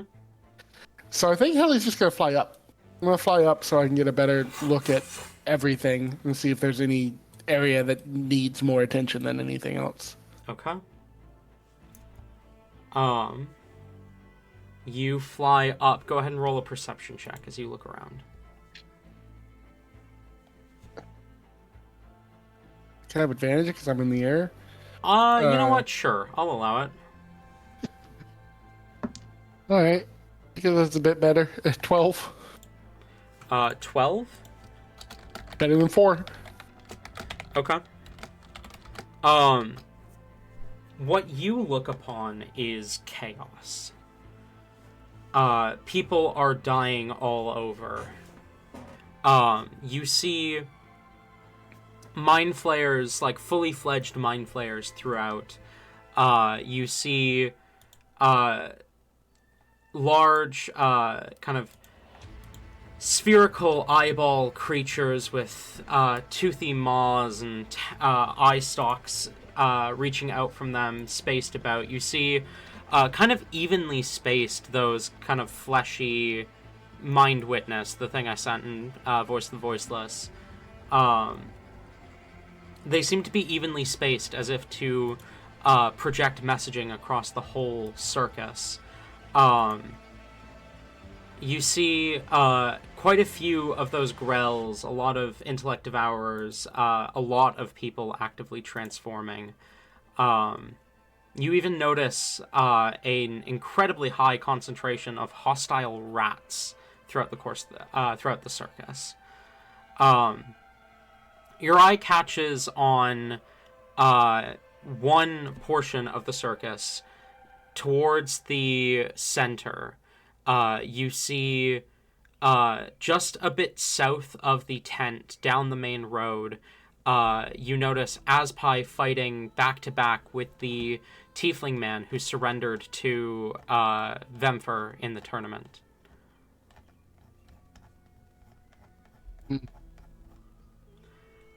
They seem to be fighting the largest concentration of illithid activity at the moment, but they seem to be handling themselves pretty well. Okay. How far away are they? Probably about 100 feet from you and the others, give or take. Okay. And what are the direction that everyone else is moving? Are they moving away or towards them? Relatively towards, but it's like not directly towards. Okay. Then I will call out to my friends and tell them, everyone, Azpai's over there. I'll give a direction to anyone who is willing to hear me. Okay. Are we able to respond, or do we wait till our turns? You can respond, sure. Div's gonna call back. Do you see Valley? No sign. No. Okay, Div's going back to what they were doing then. Okay. Right. Is that the end of your turn then? I still technically I have an action.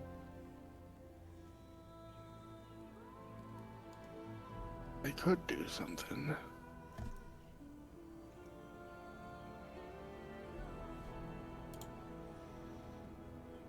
For now, I guess just Olay. Okay. Closest transforming people. Shoot 'em. Okay. Roll to hit.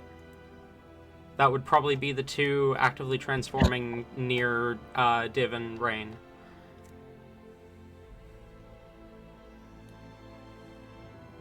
13. Hits. 13 again. 13 damage. Kills. As the first blast knocks over the transforming person and they collapse, unmoving to the ground. He fires at the second one. 23. 23 hits. Roll damage. Oh, very good. 16. Dead. Olay is acting quick. He does not understand the extent to which this threat is a problem, but he recognizes that it's very clearly a problem, and is doing his best to suppress it. Okay, that's my go. Okay. I'm still 30 feet in the air. Rain, as you put yourself next to the city guard, the commoners behind you kind of, one of them, voice shivering, or voice quaking, says, "Thank you," as they kind of huddle close together. That brings us to the two towns guard that you're with. One of them is, in fact, both of them are gonna shoot at the Grell that was hit by Div's shatter with hand crossbows. Oh shit, they both hit. Look at them go. Good for them. Good for them. As a pair of bolts stick themselves into the Grell's eye. It doesn't have an eye. Into the Grell. It does not seem to like that, but it is still chillin' for now. That brings us back to the top. Hellebore, you're up. All right. So Hellebore is radio silent, right? Like, she can't hear any of this. She doesn't know where it's coming from. She cannot hear anything, no. Though you do feel Dwergus's presence kind of intensify as this begins to occur. All right.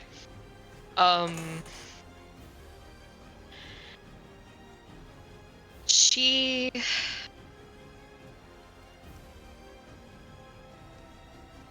Listen, all the other stuff is just too cute. Like, she doesn't have it in her heart. So, I think, she's transformed, she's fighting, she's going off of instinct right now, which is, we'd rather kill people over these cute little abominations. So, she will go for, anyone transforming. Okay. You kind of glance around. You will have to split from the party, to go after an actively transforming person. Are you willing to?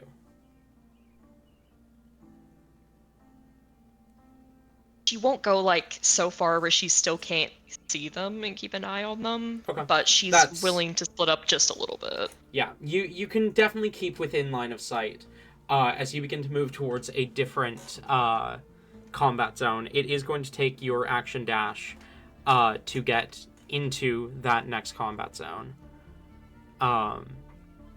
I think. Wait, what is the movement speed of the creature you're currently transformed into? 50 feet. Yeah, it would take your action dash, but you wouldn't have to use any movement on your next turn. Okay. I don't think there's anything I could really use as a bonus action. No. That's her go, I guess. Okay. You charge forward. that brings us to Aspai, who Heli can now see. His blades are alight with magic. One crackles with fire, one crackles with ice. As he carves through illithids, you see his eyes glowing with this kind of abyssal energy, this kind of sensation of power radiating off of him is unfamiliar, but strikes a familiar dread within you, Heli. But he does not seem to be wielding that power for evil, as he is just kind of cutting through any illithid that gets too close to him. That also brings us to Fur, who you can see. Again, like, his rapier drawn, as he is kind of parrying attacks and striking, cutting down anyone who gets too close, firing these blasts of kind of eldritch energy towards anything nearby. Both of these men, both of these tieflings, fight with a tenacity that screams of experience. And they both wield a power that screams of self-interest. You would certainly classify both of them, just at a glance, seeing their powers, as warlocks. That brings us to Philly, who... Is Philly joining Div and the others, or is Philly flying up towards you? I told him to keep doing what he was doing. Okay. So. Then he is going to stab at the Grell, if you could roll to hit for me.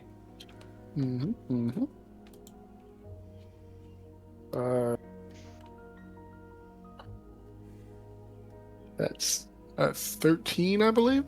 13 hits. It does save on the con save, but go ahead and roll damage for me. The sheet I'm looking at doesn't even have a con save. It doesn't? There's no chance of them getting the poison condition, but it doesn't even have the con save, which is weird. Oh. I think it's because it's for the familiar, so it's more simple or something. But he rolled very low damage. Well, that is... No, even the familiar variant of Imp has the con save. Oh, are you looking at 5.5? Okay. That might be. I'm looking at whatever's on Heli's sheet. Okay. So. No, it's, I mean, either or doesn't really matter.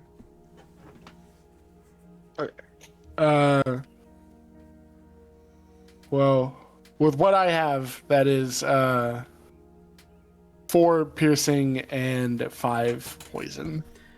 All right. The Grell is still up, but it is not looking good. It is not happy. Is that the end of Philly? I just forgot. He is one of my summons, so it would add my Yes. charisma. So that is actually another 5 piercing damage. Okay, the Grell is looking even less happy, and on death's door, but not quite dead.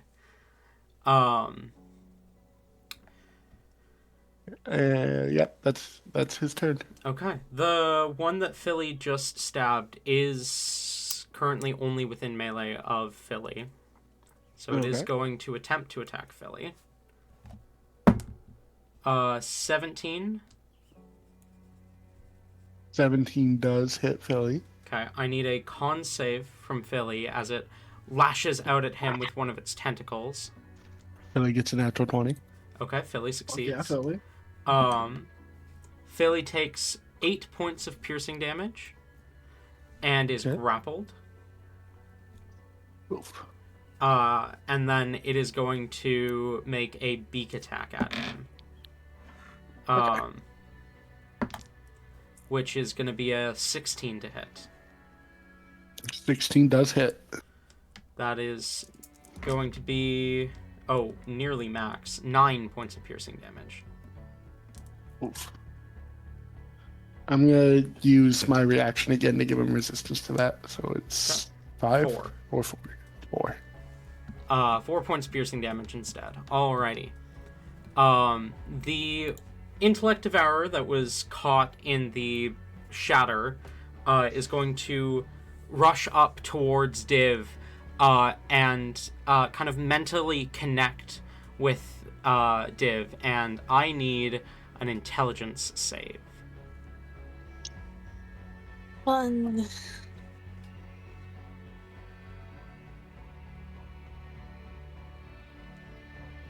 $23.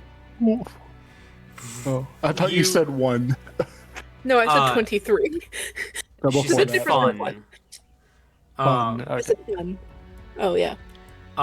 You feel it mentally connect with you and just instinctively Bring push back it at out it. before it's able to do anything. And then it is going to swipe at you with its claws. Natural 1, completely misses. Yeah. Um, Div screams at it back in its head, so it fucks up. the other one is going to move up at Rain, is going to make a claw attack at him, Try it, Flicker. which is going to be a 20 to hit. Oh, he tried and he succeeded. Hang on, I dropped one of my d4s. Jesus, what is it with these things rolling nearly max? 9 points of slashing damage. Weak damage. We could take more than that. And then it is going to mentally connect with you, and I need an intelligence save. That would, don't roll that for this. I almost picked up my D12. They look so similar. Oh my god. Not quite the same dice. I understand the drive, though. How close is Rain to Div? Definitely within the Flash of Genius range. Okay. Rain doesn't need it. Rain is a genius. You don't understand. Oh. That's gonna be a 24. Saves. Okay, good. You push it out. Whatever is happening here, you don't want it. Though I do want to just ask, you have firmly put yourself on the side of fighting against the Illithids? Rain hasn't made any actual attacks against the Lithids. Okay. He's merely standing in between. Then the Grell will not target... The second Grell will not target you. It will instead target Div. Div, that's a 10. Nope. And It can try. a 22. That one does. It can succeed for one of them. You avoided the nasty hit, though. It lashes out at you with one of its tentacles. You easily dodge out of the way. Then it swings down at you with its beak and does 4 points of piercing damage. I really want to be sarcastic right now, but I feel like that's going to bite me in the ass if I'm being sarcastic right now, so I won't. Know that I want to.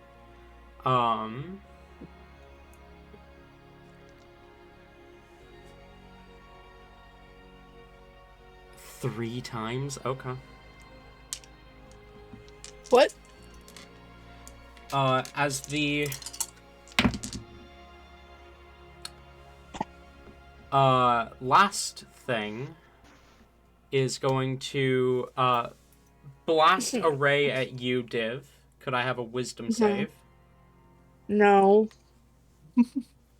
You cannot.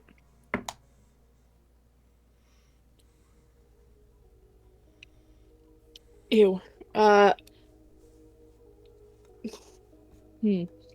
on. Are you? Where are you? I'll be here. Load. Load faster.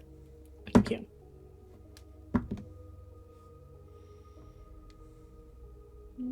Nope, that's ability checks. It is not saving throws. Okay. Okay, it's a good thing we didn't need to. It's a good thing Rain succeeded because we're gonna flash a genius ourselves to make that an 18. Okay, 18 saves. It is going to blast a ray at one of the guards, who succeeds their dex save. And then it is going to blast a ray at... The fuck is that thing? We'll do the other guard, who fails its strength save. As the last ray slams into the second guard, the guard is lifted up 30 feet into the sky, frozen by the telekinetic grasp.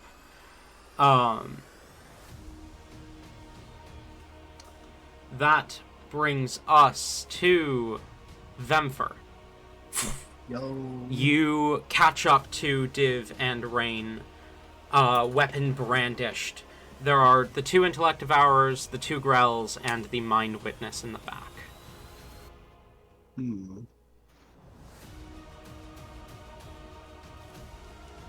think we're just gonna go to the grill everyone else is working on. The Grell? Yeah. You leap up, seeing the Grell that has Philly kind of wrapped in one of its tentacles. Blades drawn. Go ahead and roll to hit.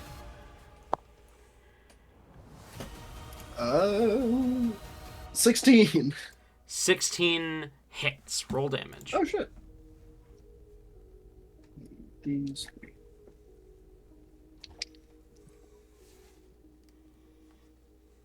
Well, what? How the hell did that? I rolled in my entire fucking. Apparently, I had my dice tray teetered on some shit, and it just dropped everywhere.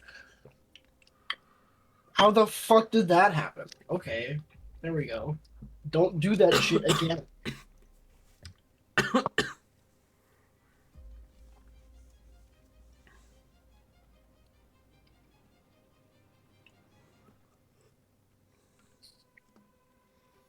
It's gonna be 20 damage for the first one.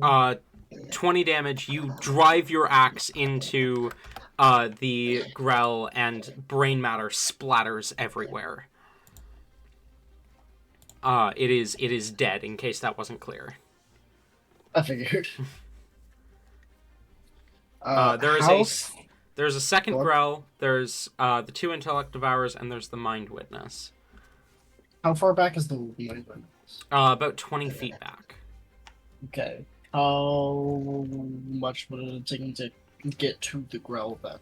Probably about 10. Okay, we'll just go rush the witness then. Okay, roll to hit. That is going to be 16 again. 16 just hits. Yippee! I'm going to need a strength save from it. Strength save. It's totally good at those. That's a 4. I figured as much. That fails. Awesome. I love that. It's prone. It is immune to being prone. Fuck. Noted.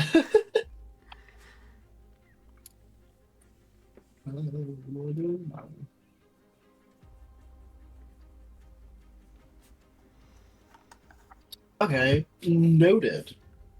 Doesn't matter. It's still going to take that extra damage then.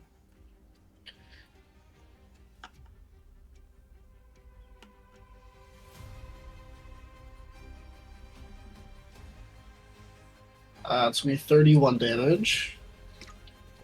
31 points of damage. Yep. Then we're going to smack it one more time. Okay, roll to hit. That is a 31. That hits. Roll damage. I'm gonna say I'm dreading the day I say that's a 31. You're gonna go like tee. The day is gonna be sooner than you think. I figured as much. It's gonna be 20 damage on that one. Okay. You cut into the Mind Witness, kind of slashing off one of its lower tentacles, but it still floats.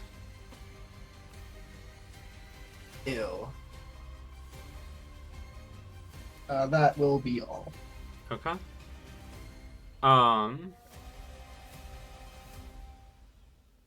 That brings us to Div. You're up. Well, I keep forgetting about that. I have a turn. I can do things. I can. Woo. Okay. How far away is everything from me again? What the fuck? There are words. Whoops. Hang on.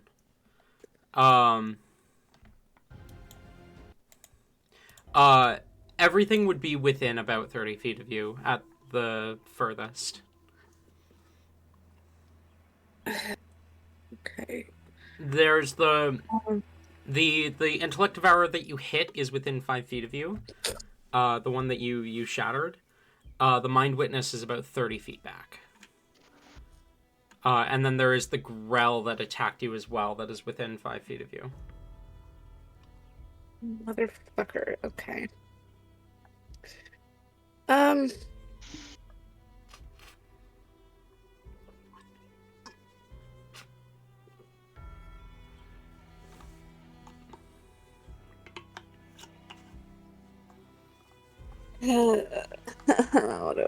Okay, I guess we're gonna do this way.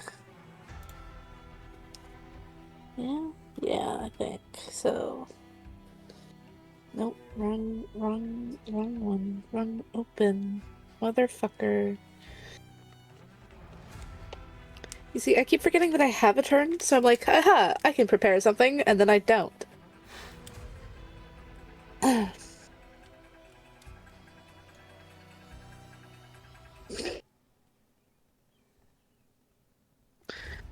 Okay. I remember that I wrote some of these down, so I'm gonna use one of your weapon attacks that you gave us a while ago. The weakening strike. Okay. On what looks more threatening in front of me. The growl, Like, for sure. So, okay. We're doing it on that fucker. The weakening strike. Okay. So roll to hit. That's a nat one. Completely misses. You swing, but your blade goes wide. Okay, we're swinging again. Roll to hit.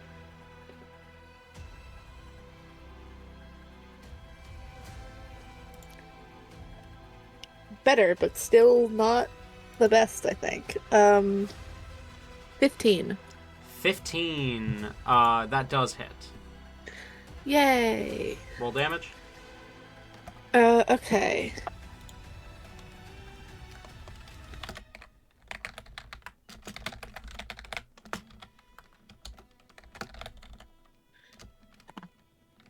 Ooh. It'll be 10 and a knee strength save. Strength save. That is going to be a 19.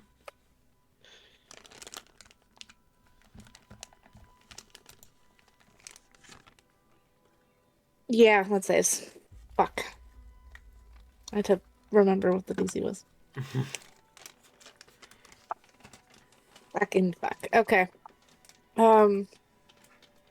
And then, bonus action, we're casting Sanctuary on ourselves. Okay. Because fuck it. You cast Sanctuary as a bonus action. That brings us to Rain. You're up.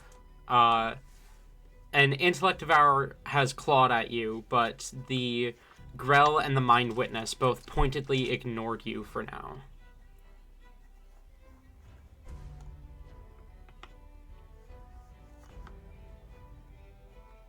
What are you doing? Dying. Ayla may not be back. Cats are throwing fits. Okay. We'll come back to Rain then. Helly. You are in the air at the moment. Looking down over the battlefield, you see Hellebore splits off from the party. Not like going too far from them, but going far enough that she is definitively split from them. You see Aspai and Tenebris currently fighting back to back. You still see no sign of the valley. You also see at this point a group of people wearing kind of leather armors, bearing a symbol, a symbol that you do not recognize, of some sort of black flower on red. They seem to be trying to kind of funnel the citizens towards the city.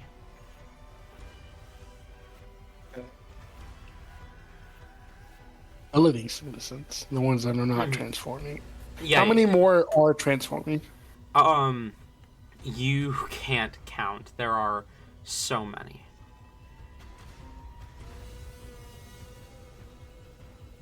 How grouped up are they? The citizen, the transforming ones. Yes. There's maybe like 100 small groups of like 2 to 4 spaced throughout the circus. Okay. I'm gonna summon a new friend. No, wait.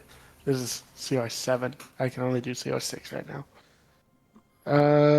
Do you have yes. a soulbound crystal on you? Not on me. Philly would have them, and Philly's down there.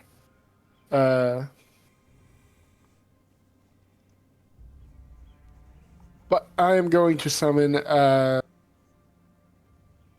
don't know if I have summoned this. I think I have. I'm going to summon Sal.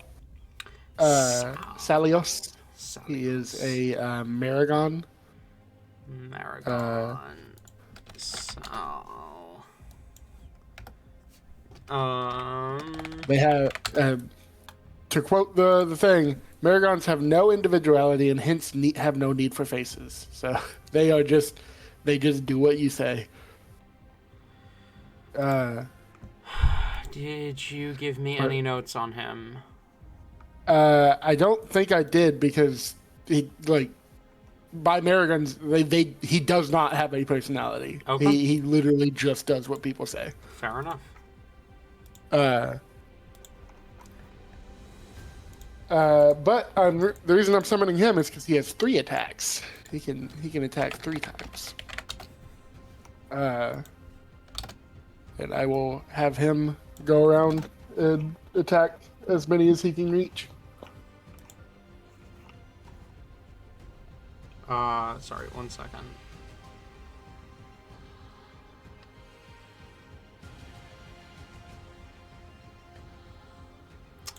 There we go. You call forth this Maragon, and it is going to... Are you, like, summoning it near the party, or are you putting it down in, like, a different area? I'm put it down in a different area. Okay. People kind of scream as this devil appears next to them. But you see a couple soldiers kind of turn their weapons towards the Maragon, but it strikes at the Illithids, and they kind of shrug and turn back towards the primary enemy here. Go ahead and make 2 halberd attacks for me. Or I guess it would be 3, because because you're within 60 feet. Yeah. That is 11. 11. Sure. Yeah, 11 hits. All right. That is 11 slashing damage. He splits a transforming citizen in 2. Turns his blade towards the next enemy. Go ahead and roll to hit. 13. 13 does hit. You roll damage. 17 slashing damage. 17 slashing.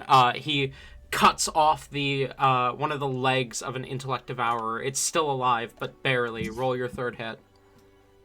21. Hits. Roll damage. And 11 slashing. He finishes off the Intellect Devourer. And then at the end of my turn, Ole would take his turn, and he would not have my bonuses, but he's free to do what he does. Okay. Ole.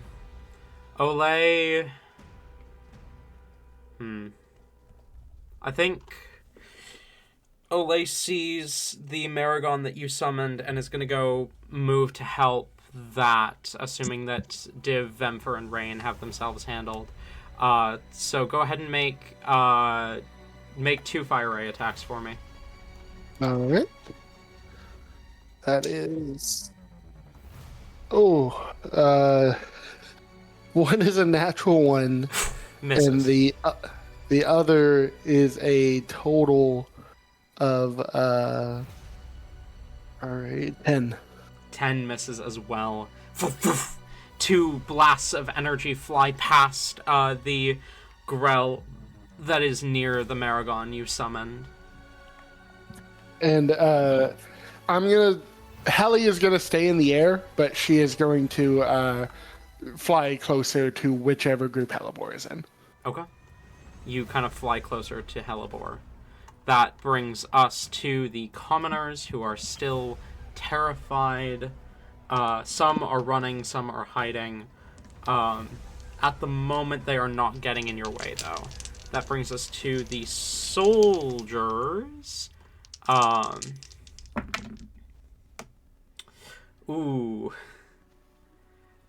of them hits the Grell within melee of you, Div, but the other completely misses.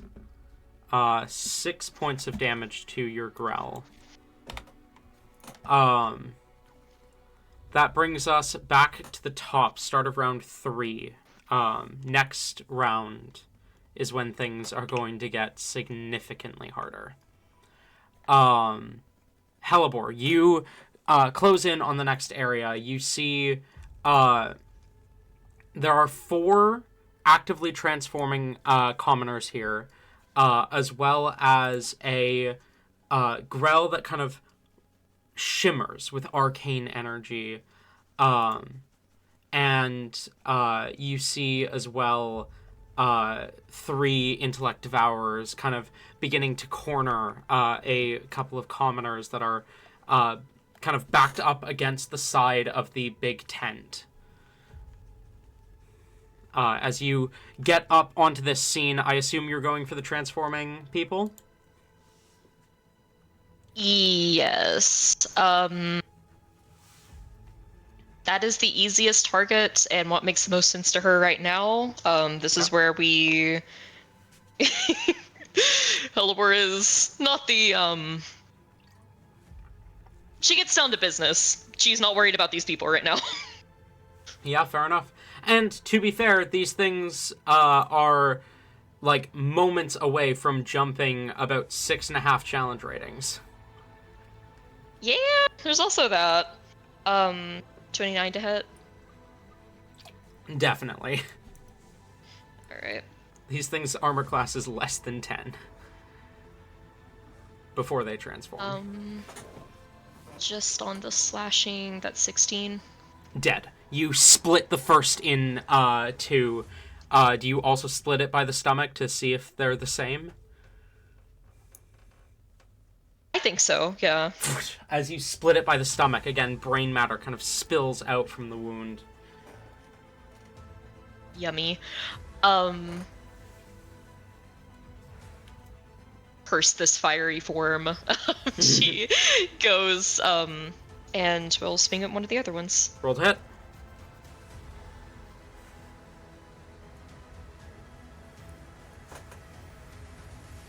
$14. 14 hits. Roll damage. I genuinely think the only way you can miss is with a nat 1 when you're attacking the transforming guys. Oh, yeah. 12 damage. Dead. You split it as your blade carves through the flesh. You turn towards the next, though I believe you only have the 2 attacks? I do. Um.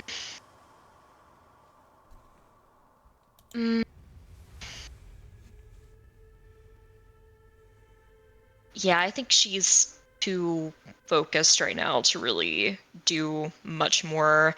Yeah, she is trying to take out as many of these things as she can. Okay. That's gonna be it.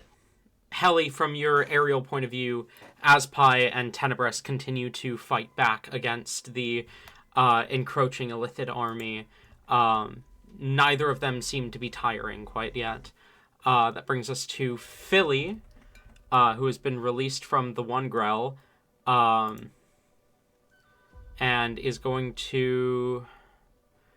I think he's going to stab at the Intellect Devourer that is in front of Div. So if you could roll me an attack, Heli. Yeah, let me get back to my computer. Okay. An attack from the Filster. From the Filster! What's That up? Mephistopheles in the house! At the 16. 16 hits, roll damage. That is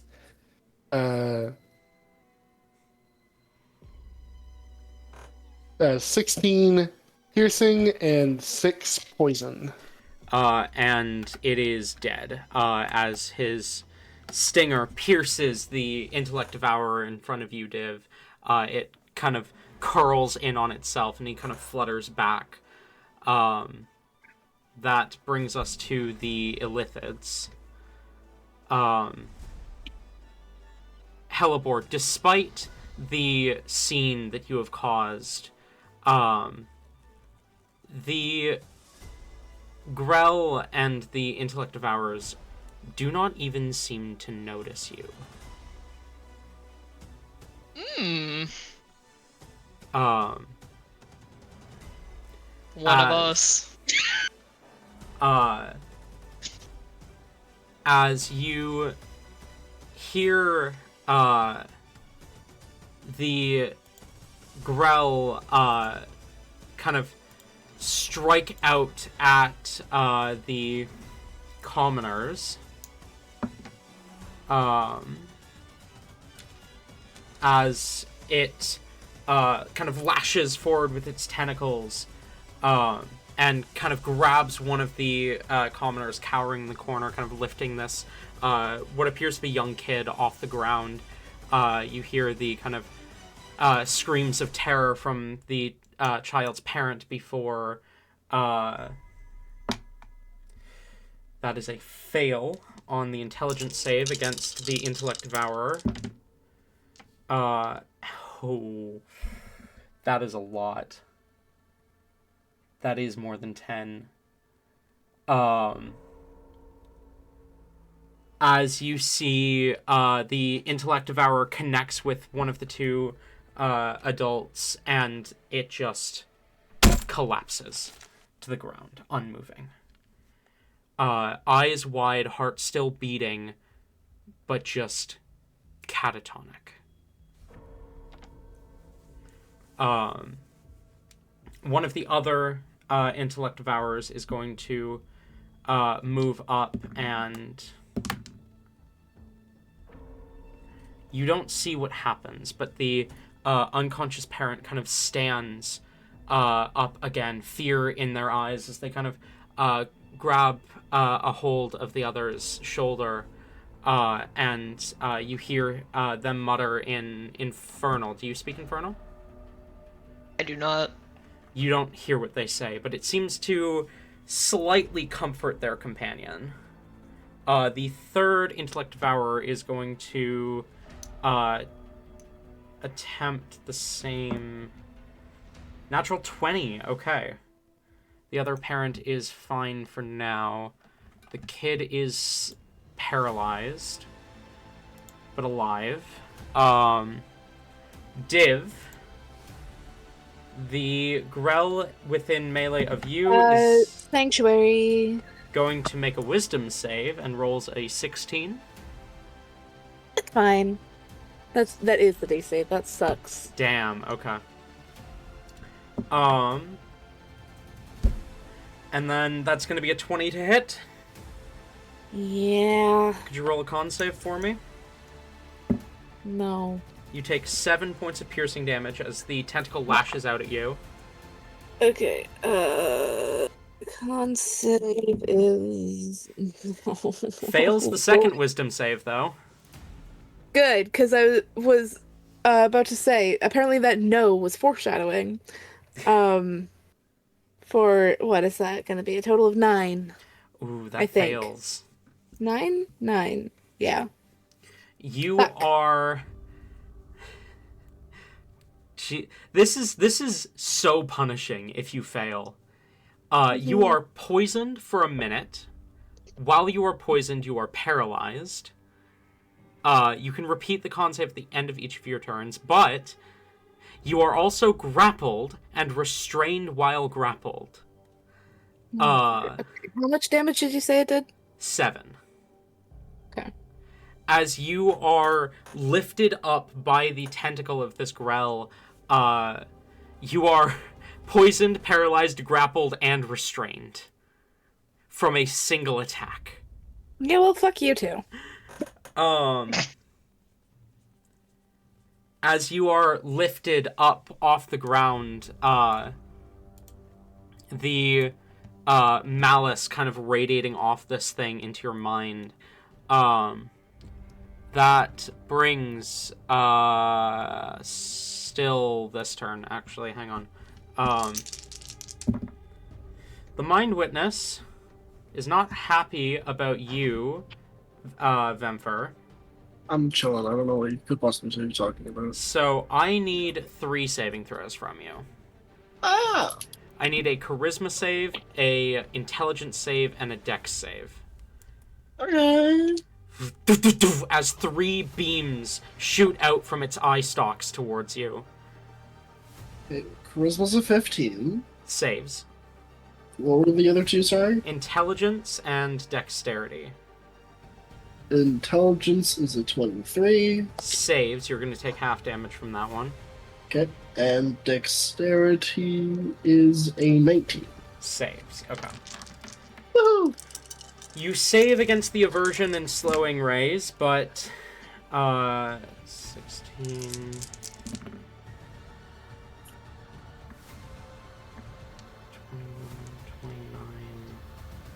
You are going to take 29 halved to 14, and then you're resistant to psychic, right?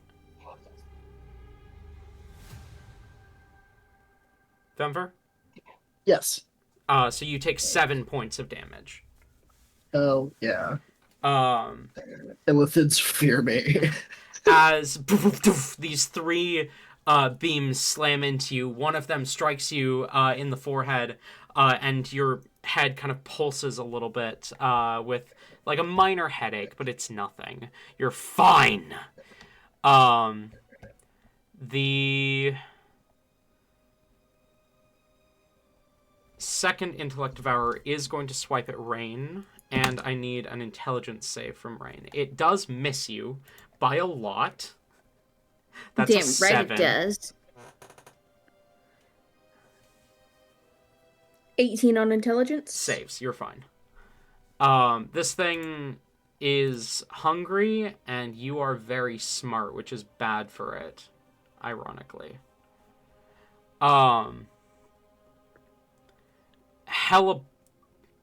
No, I already covered the ones by Hellebore. The Maragon, however, is currently engaged in combat, as is Ole, with a Grell. However, the Maragon is closer to the Grell than Ole is, so the Grell is going to attack the Maragon. Helly, I assume a 10 misses on the Maragon that you summoned? Yes. Sorry, I was muted. Salios, I think his name was, you said? Salios, yeah. What about a 23? 23 does hit, yes. Okay, Sal is going to take 7 points of piercing damage. Alright. That's fine. That brings us to Vemfer, you're up. Is that magical? Sorry, what? Is that magical? No, non-magical. Alright, then he's resistant. Okay, so 3. swipe 3 times at this motherfucker. Okay, roll to hit 3 times. First one's another 31. Hits. I am gonna ask you to roll damage for each attack as you hit instead of doing it all at once, just because any of these could kill at this point. You do enough damage that your 3rd attack could kill, or your 4th, or your 5th. Because you've already hit it twice, so the first attack on your turn is your 3rd attack.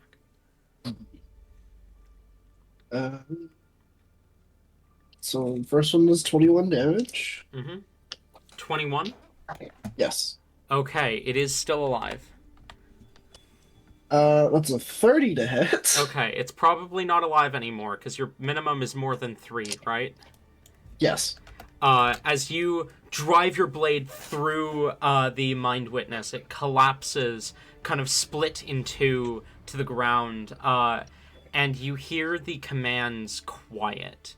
They do not fade completely, but you have killed one source of these echoing commands.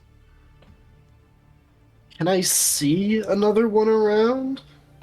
You can, but it's a ways away, about 200 feet.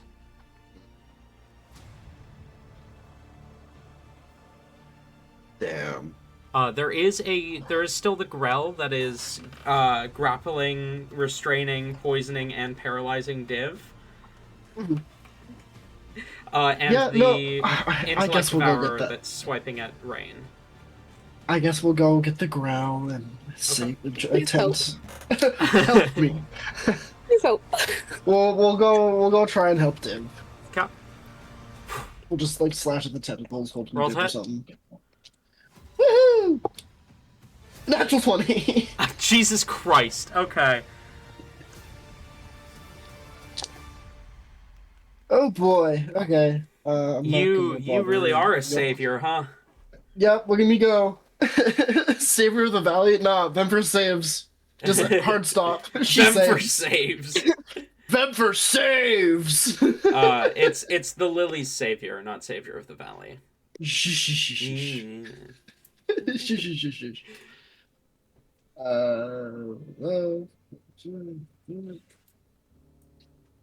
I'm not sure if I'm doing that correct.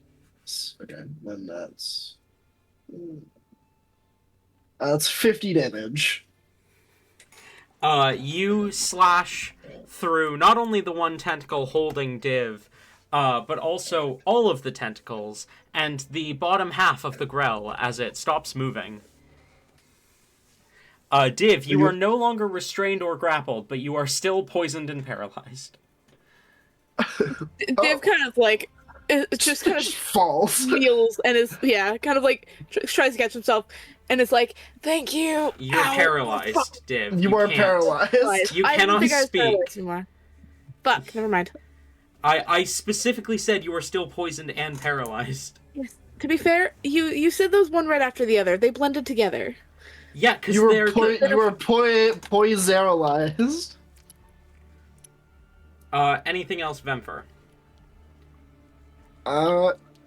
Position self between Div and the nearest threat, and that will be everything. Okay. Div, roll a con save at the end of your turn.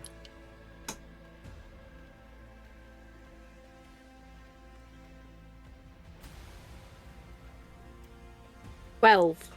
12 does save. You are no longer poisoned or paralyzed. Good. That brings us... Okay, now is when they, breathy. Thank you. That brings us to Rain. There is still an Intellect Devourer swiping at you.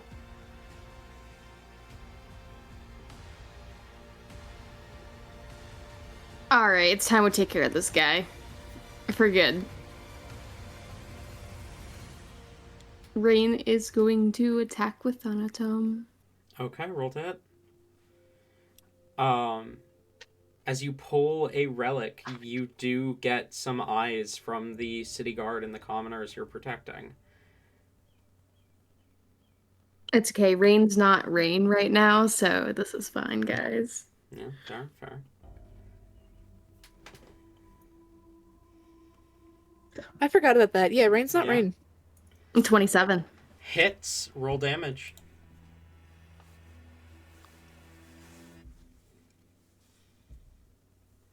there's so much rolling that's involved with this. Yeah, it's the math rock game. What do you expect? It's the math rock game. Wait, hold on. Ayla, you're the one complaining about rolling right now? I'm joking, please. No.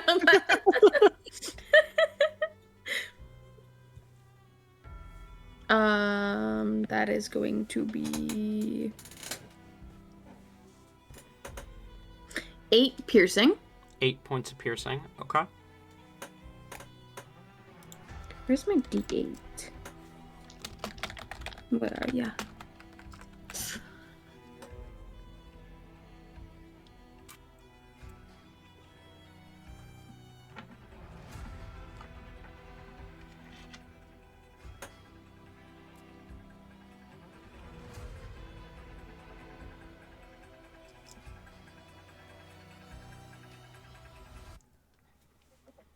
And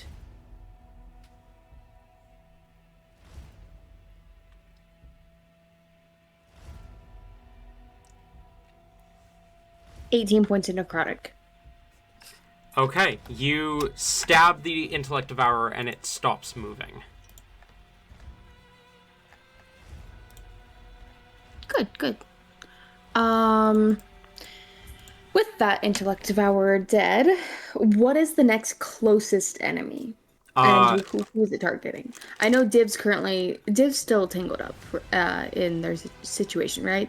No. Div is no longer tangled. Vemfer saved them. Okay, I missed that. Sorry, Vemfer. So then what's the next closest enemy? The next closest enemy would be in a different combat zone. You've got 2 choices, because they're both about equidistant. There is the one that Hellebore is engaged with, where there are 2 transforming commoners, as well as 2 that Hellebore killed. 3 intellect devourers. Sorry, 2 intellect devourers. One of them seemed to have vanished. And a Grell currently raising a child off the ground. Or there is the combat zone where Olay and Heli's new summon, Sal, are currently fighting alongside 2 members of the Cursed Ones. Where there is a Grell and a swarm of rats. You said that there's something lifting a child off the ground? Mm-hmm. Near Hellebore. Near Hellebore? Okay, how far away is that? About 80 feet. Okay, we're going to use our extra attack, but we're going to cast a cantrip, and we're going to Eldritch Blast it. Okay, roll that. I forget you can do that. Yep. I'm sorry, God. No, fuck. Don't apologize.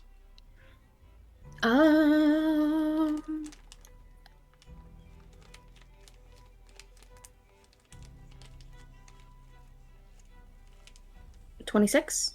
Hits. That is a D. Your Eldritch Blast should be 3 beams, right? Yeah. And it's D10, not D8. Yeah. Okay. Do you want to roll the other 2 attacks? Yeah. Okay. 19. Hits. Fuck! I keep throwing my dice off the thing. Stop doing that. 23. Hits. So 3d10. Fuck! Stop throwing your dice, Ayla! I lost it. Clearly. Oh my god, I'm using a new one. I can't find it. Wait, which one's my DD?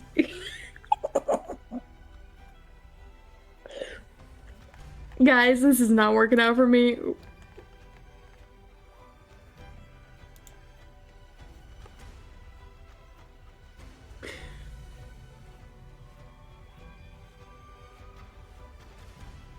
Lose your damage, God. How much damage? I gave up and put it in fucking D&D Beyond. 11 for the first one. Okay. 6 for the second. Okay. And 9 for the third. Okay. Gotcha. Is that the end of your turn? No, Rain's going to make his movement to, well, does the, thing fall or is it still alive? It is still alive. Rain's making his way over there. Okay. That brings us to Helly. You're in the air. You're kind of flying over the scene that Rain is running towards. Okay.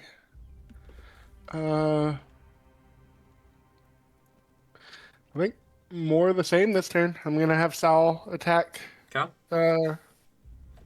as many people as he can. Okay. Go ahead and make your attacks with Sal. I'm gonna roll 3d20 to speed this up a little bit. Okay. Where is my third d20? There it is. Okay. What's his bonus?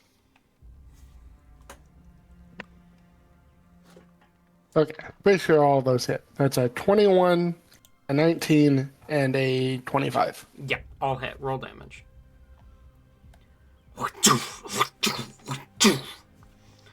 As Sal drives the blade into the Grell, kind of shimmering with arcane energy.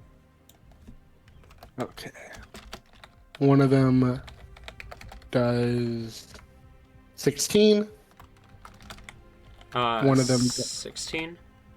Yep, 16 slashing. Okay. One of them does 18 slashing. 18 slashing. Yep. And then the last one does 15 slashing. Okay.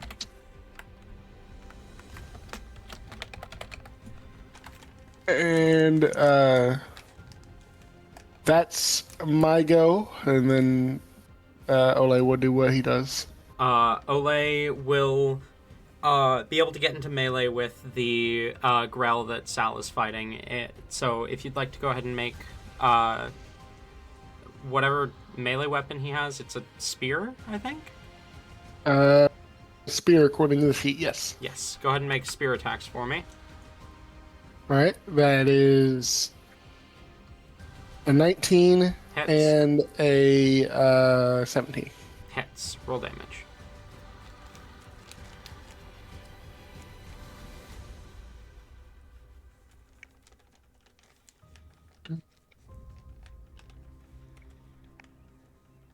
That is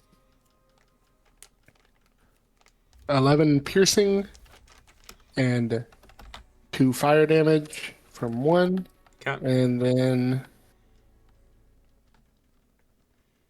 10 piercing and 6 fire damage from the other. Okay. Ole manages to finish off that Grell. Is that the end of your turn? I will continue to fly close to Hellebore. Okay. Div, Vemfer, Helly. The three of you witness something. Helly, from the sky you see it all throughout, though you do not make out the specifics of what is happening. All across the circus, the commoners that are still alive, many of them suddenly freeze. They cry out in pain, and then they just stop. They grow eerily still, eerily calm. Their eyes turning to scan, searching for something. Div and Vemfer, the commoners huddled behind the city guard next to you, you hear one of them scream. You turn as you see that red gem on the earring is now open. An eye staring at you. The bulb has split, and a strange kind of tentacle thing is reaching out from the earring through and into their ear. We can't do anything about this currently now, I assume then? No, this is this thing's action. As it burrows into their ear canal, the person suddenly stops and looks at you, their eyes glowing purple, as one of them speaks. As it speaks, "We are not your enemy. Bring us the sister, and you will be spared."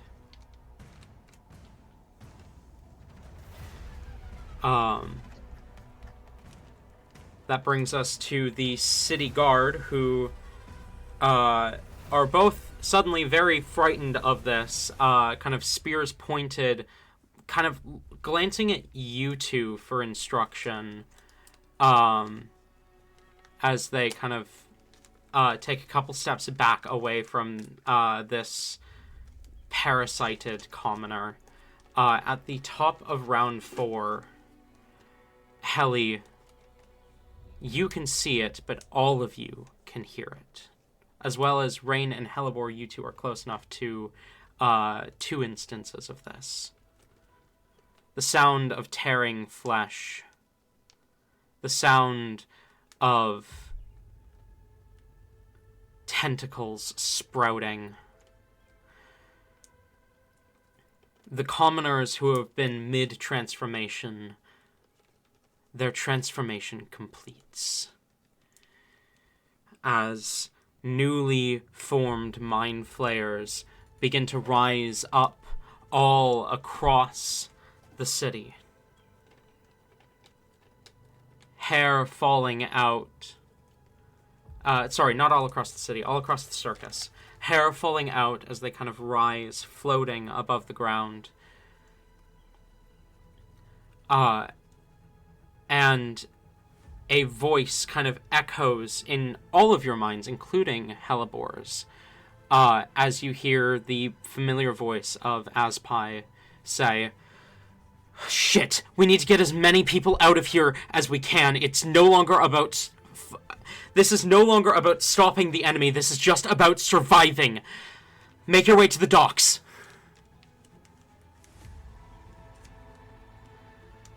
That brings us to the top. Hellebore, you're up.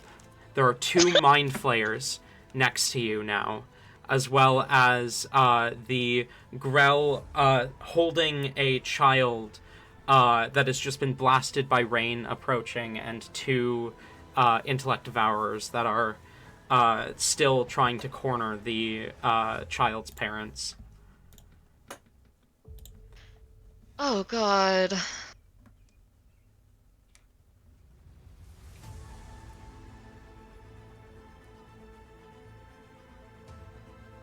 Okay. Do the illithids look hostile? Not to you.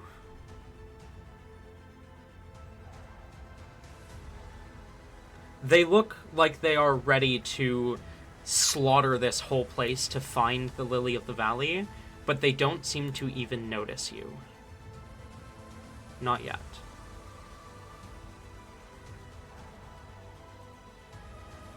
Okay. Oh, Jesus.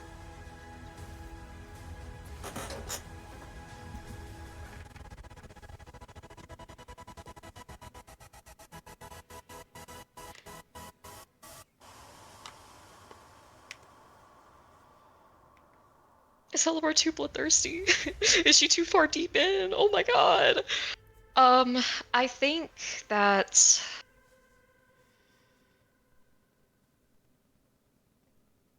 Okay, first, as she hears and sees this carnage, I feel like she does freeze for a few good seconds, just completely stuck on what to do, overstimulated, really, by everything that's going on.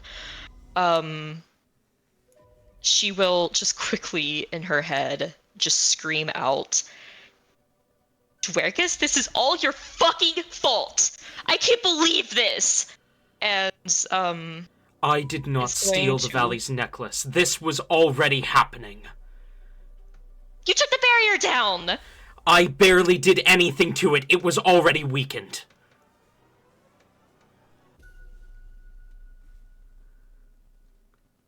Well, if I die, it's your fault. You And won't she die. will.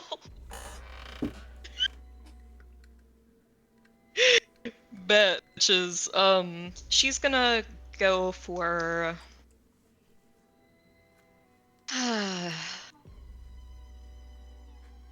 I think at this point she wants to try to help the people, so she will turn around and swing at the girl. Okay.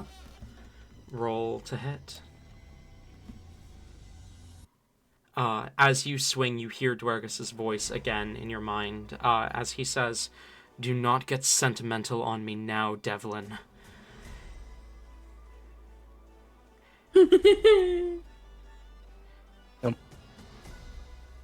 I will stop you from dying, but there will be consequences that I cannot control if you fall.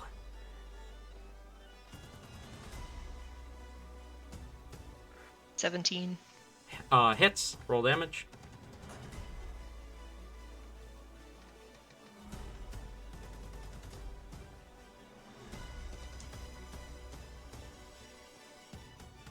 Any resistances or just lump total? Unless you're doing lightning damage, just lump the total.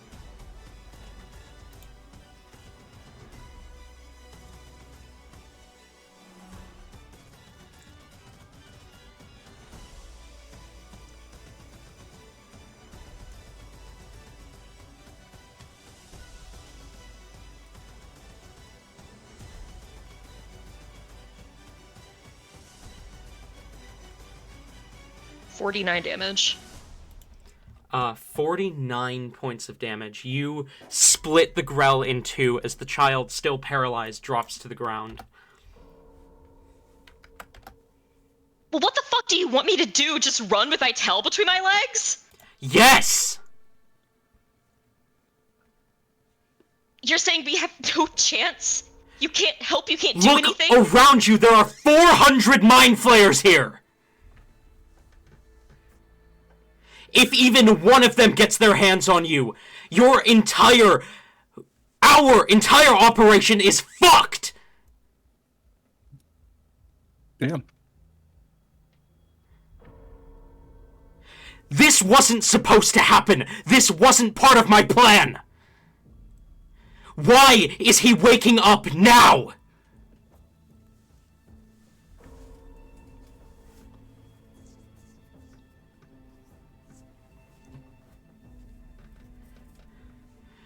Hellebore, Mila, Devlin, you need to get out of here without them touching you. If they lay one tentacle on you, everything we've worked for is gone. You will have no chance to see your mother again. Do you understand me?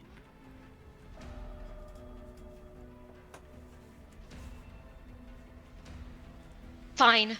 Okay. You're right. You're right. I'm leaving. She will yell out, to the others as loud as she can. She doesn't even bother with, like, the other people trapped there. She's done her good deed for the day. But she will yell out to the party, "We have to go right now. Please follow me." And she is going to still transform to absolutely fucking book it. Okay. Toward the docks. What's up? Okay. What? Alright, can I respond to that? Yeah, sure. Helly looks down at Hellebore and goes, "With leaving? Then why not Dee Dee?"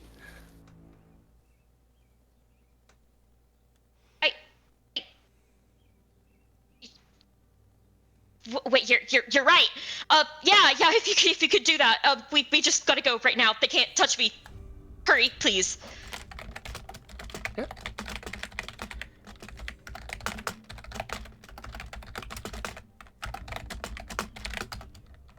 Oh no. Scratch what I said. In... Oh no. Oh no. Can you not We summon her? are trying Uh, to do no. something here, and if you pull out Dee Dee's teleport, No. Here's the thing. I had a plan. okay. I don't know if Don't say the child. Look, Helly can have said what she said. That's fine. Just please be open to other ideas when Div speaks. Okay, Div, you better have a convincing conversation here. Helly, from above, you do see Aspai does kind of Aspai and Tenebris both begin to make their way towards the city. Okay.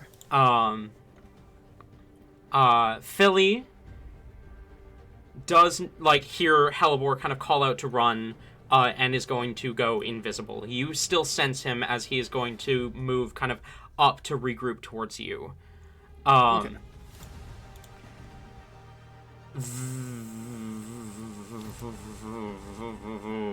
That brings us to Mind Flayers, and they may not be paying attention to Hellebore at the moment. They do see Rain running towards them. As the two newly formed Mind Flayers are both going to kind of turn their attention towards you, and at the same time are going to blast out Mind Blasts. I need 2 intelligence saves, Rain. Bring it, bitch. Close is Rain to all of us? Far enough away that Rain's the only one in this radius. 18, 21. Both of those save. So you're going to take half damage.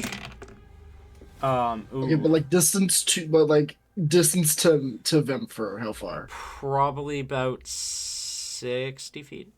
Never mind. More like 40. That doesn't change anything. Okay. Rain, you take 24 halved to 12 points of psychic damage from the first one.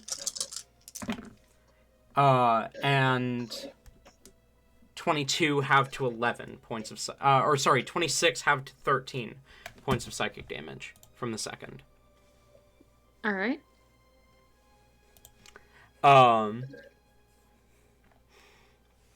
That brings us to Vemfer. You're up. You've been given the order from both Aspai and Hellebore to run. That is true. Her main objective is keep Helly safe, so she's just going to kind of run to... How high up is Helly? 30 feet. Cool. Where she's just going to kind of run up under Helly, and then is Helly willing? Sure. I guess if she sees that it's you doing it, then yeah, probably. Just let me remember how this works.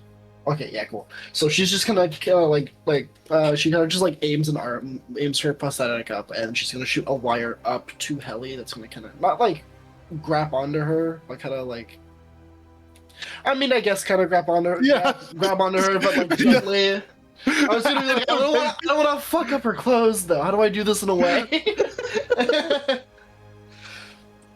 It's just gonna it's gonna just kind of grab onto her one of her an ankle or something, and she's just gonna tug Helly down to the ground. Okay. I guess we all regroup faster. All right. What are you planning on catching me? Yeah. Why? Okay. Then I will. Why wouldn't I be? I'm bringing you to me. In this moment, I will stop flying. I don't know if that makes me immediately fall or if that's on my turn or what. I move someone 30 feet. Oh, okay. So I'm moving you to me. Perfect. And then we'll just hold action in case anything gets too close. Okay. Div, you're up. Div is going to look at Helly and say, because Helly did suggest Dee Dee still, right? But it's still a thing that happened? Yeah. Okay. Yeah. Div is gonna look Helly directly in the eyes and says, "We need to get to the docks. No, we need to the docks. Whether it's you, whether it's her, whether we run to the docks." And is gonna start help gather people towards the group. Okay.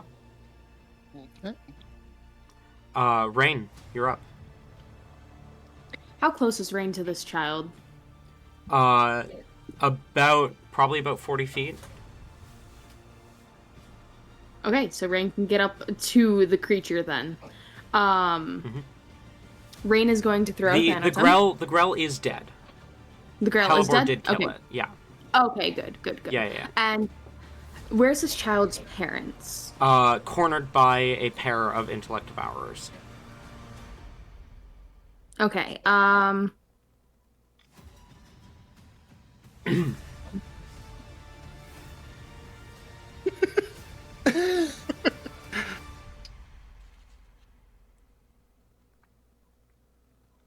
Rain's going to throw Thanatum at one of the intellect devourers. Okay, roll to hit.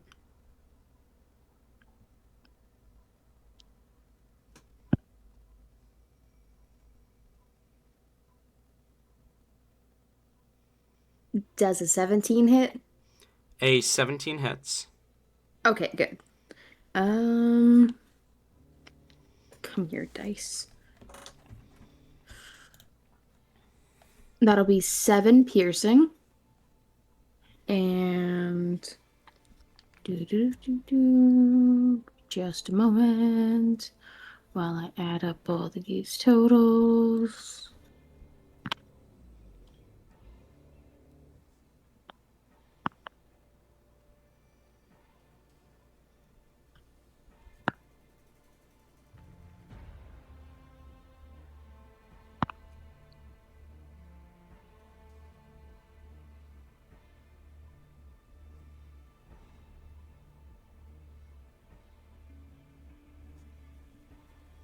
That is going to be 18 on damage. Necrotic. 18 necrotic, and what was the piercing, sorry? What was the piercing? 7? Okay, the intellect devourer drops dead. Okay, give me just a moment. I want to read this.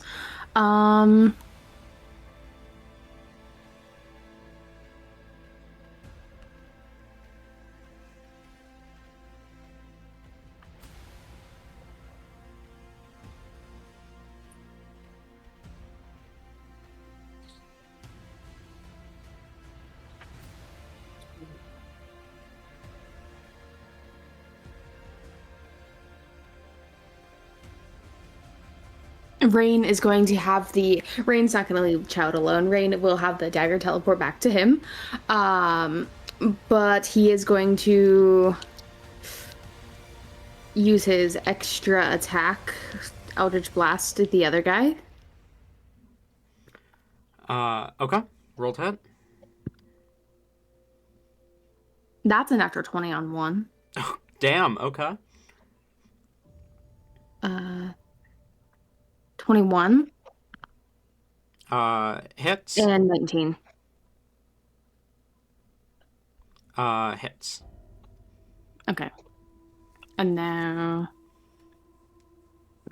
Where's my fucking D10?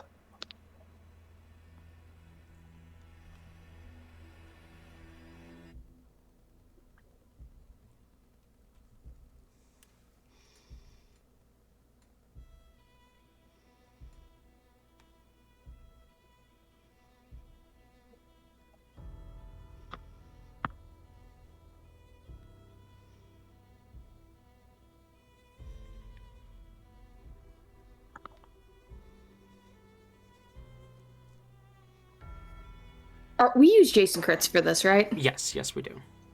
Okay. Just add an extra flat 10 to the damage. That'll be 50 damage. 50 points damage, yeah. The second intellect devourer drops dead.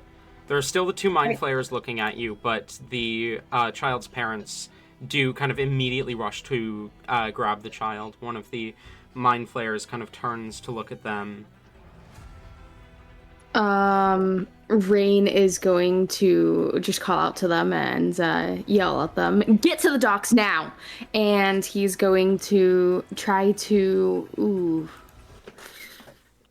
He doesn't. He doesn't want to draw attention to himself, but I feel like he's gonna.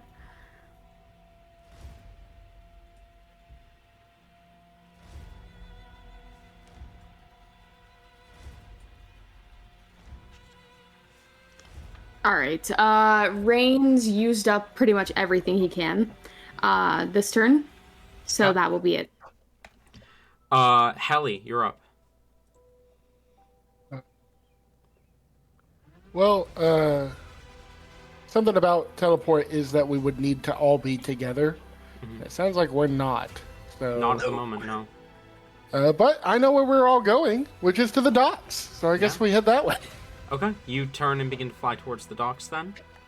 Well, I guess... Can we do that thing where me and Vimfer move at the same time? Yeah. To be fair, you, Vemfer, and Hellebore are not too... Like, you're all pretty close to each other. And then you guys are kind of in the middle between Div and Rain. I did have like a really kind of dumb idea. Okay. It would very much not work. We would have to be out of initiative for it to work, unfortunately. But like, What's the it's idea? silly. What's the idea? Would be to like scoop up Heli. Is Hellebore still shifted? I assume yes. Yes. Yeah, she's Okay. faster like that, so yeah. Okay, that's what I figured. So it wouldn't technically necessarily. It would be more of just like it would be just mainly be a sisters thing then probably, but the idea was just like because would be carry Heli, use psionic leap while carrying her, and then between what's it called? Between turns, use the extra grapple to like sling us forward every other turn, an extra 120 feet. That's sick. Just essentially just Spider-Man the fuck out of this. That's sick as fuck. Okay. Big protective sister vibes. Then I have a better question then. Do you Okay. guys plan to group together at any point, or are you just all sprinting for the docks? In whatever way is fastest for you.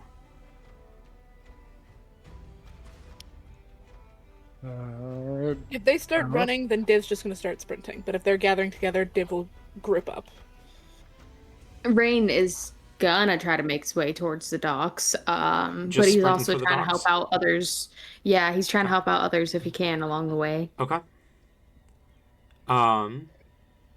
So at the very least, Rain is not grouping up with you guys. Mm-hmm. Yeah, Hellebore is just mad dashing. Like, Okay. she is... Yeah. So by the sounds of it, you are Survival not mode. going to be DD teleporting to the docks. No. Okay. Sounds like it, yeah. Here's what we're going to do. DD, I mean, also just from how Hallie understands it, DD can only teleport once a day, and if we're getting to the docks to get out of here, it makes way more sense to her to just DD out. So I don't know why she would DD to the docks. Fair enough. Then here's what we're going to do. We are going to drop out of initiative. And you... I did want to say, for the record, Hallie would not use her action to command them, but tell Sal and Ole just to keep fighting as long as they can. Okay.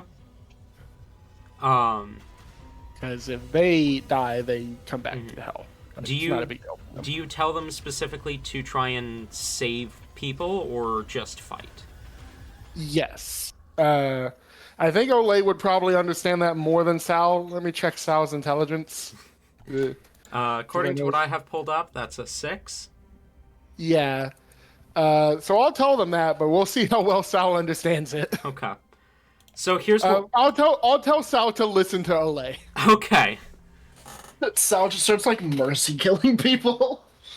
Here's what we're going to do.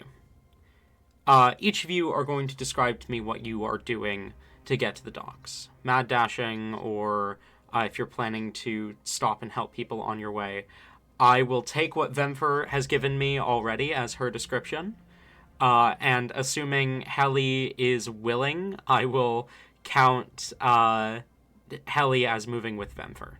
I was gonna say, while we're doing these psychic leaps, can I like extend my wings so that we can just Give fly some a little boost? bit longer during those? It's already flying it anyways, so I mean, I can still help. Give some I boost! know. Helly would do it even if it literally does nothing because she wants to feel like she's helping. I love it.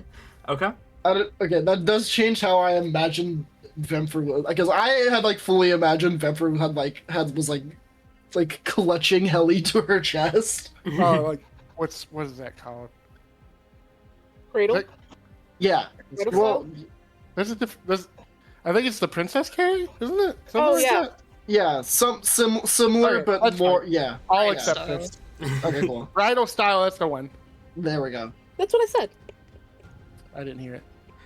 Okay. I didn't- Rain. Yeah, her plan is get Helly to the docks and then run back out to help people. Okay.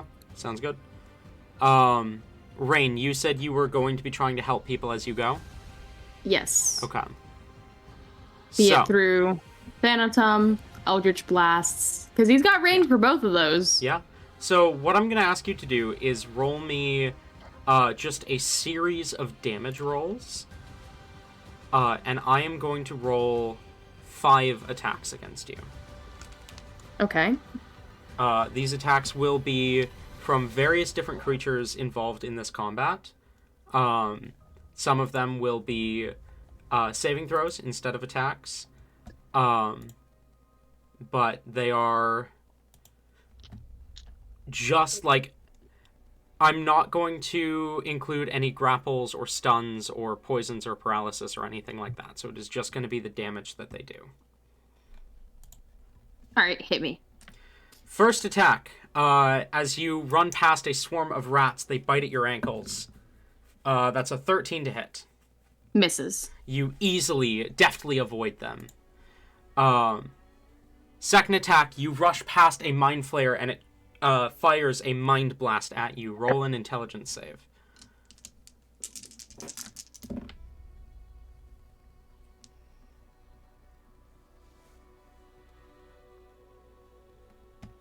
$25?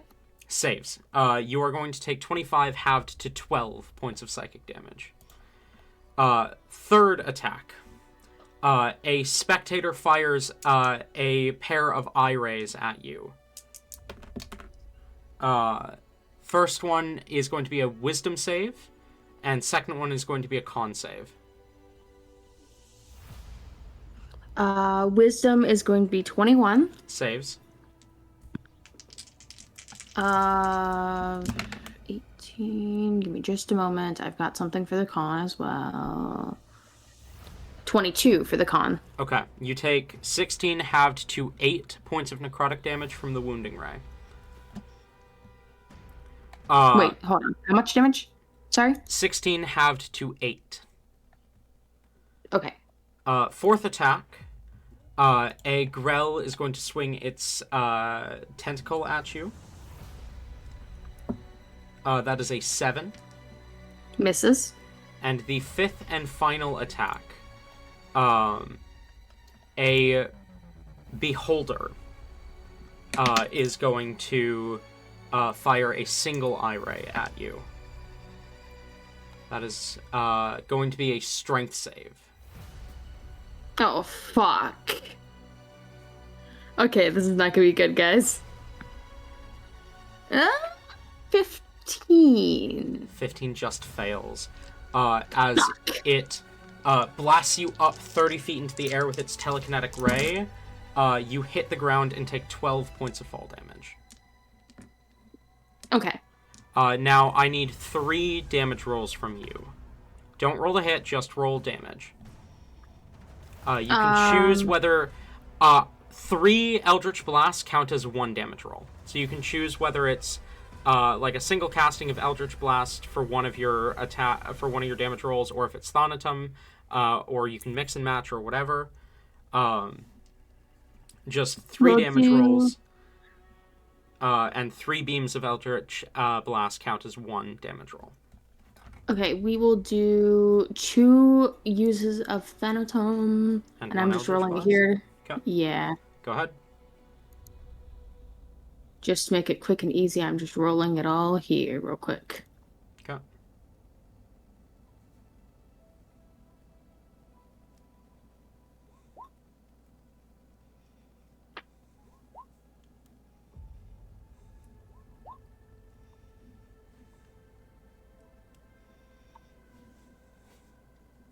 Okay. We've got 20 for the first bout of damage from Thanatom. Okay. A 30 for the second bout. Okay. And then...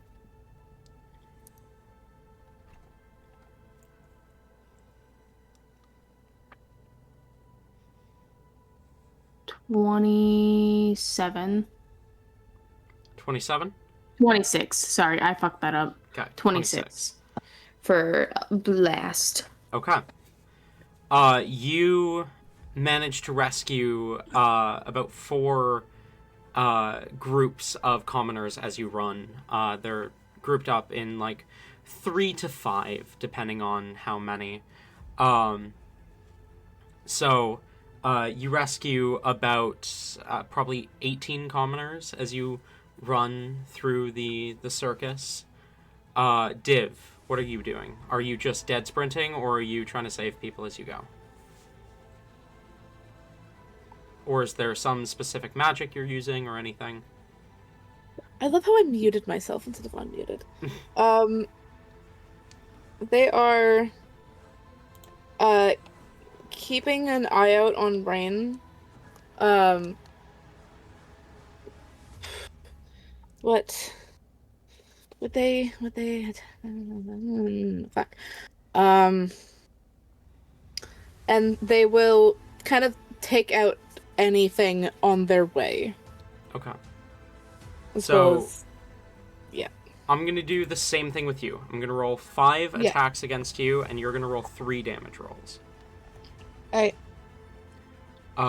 So for the first attack, a Mind Witness is going to blast you with one of its rays. I need a con save.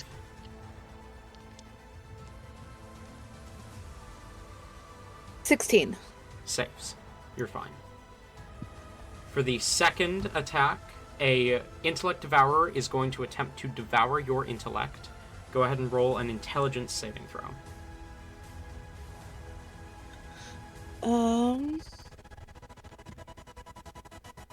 Fucking math, please. 24. 24 saves. 24.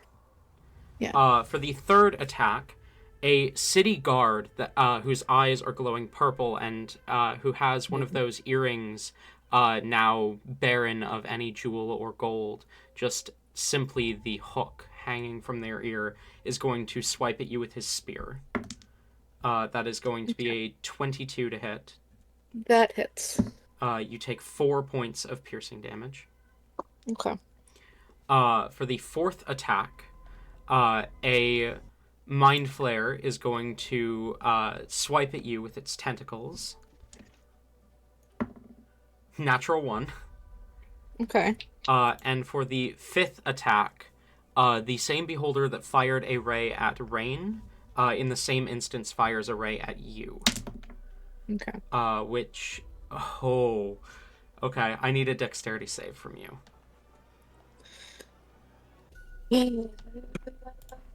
Ooh. 20. Okay, 20 saves. Give me a second here. Uh-oh. Oh, this is save or suck. Okay. Okay, you do not take any damage from the disintegration ray that you barely managed to avoid. Oh, fun. Okay. Now roll me 3 instances of damage. Okay. I'm gonna make it simple. We're just gonna do that. So 1.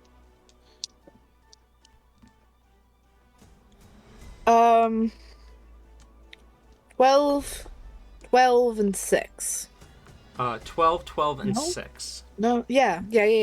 Okay, I did that right. Okay. Sorry, I thought I did my math wrong, but I did it right. Okay. You manage to free a couple of commoners as you go, but you're mostly just trying to defend yourself, right?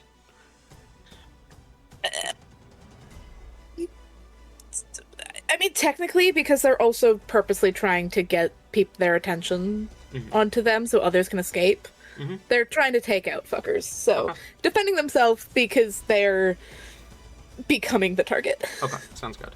Hellebore, you're specifically in a unique position. I will explain to you a little bit behind the scenes of what is happening here.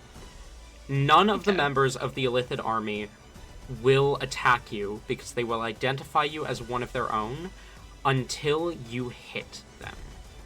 If any of them see you hit a member of the Illithid army, they will register that you were not one of them. But that fact cannot be communicated through their telepathic network. So it would only be whatever is in the immediate vicinity would turn on you. So you can spend as long as you like not attacking anything within this area, and you will be fine. But obviously, you're trying to get to the dock with your friends. Do you risk being attacked to save other commoners despite Dwergus's protests, or do you just run? Oh, so I had the thoughts on the opposite side of the spectrum here.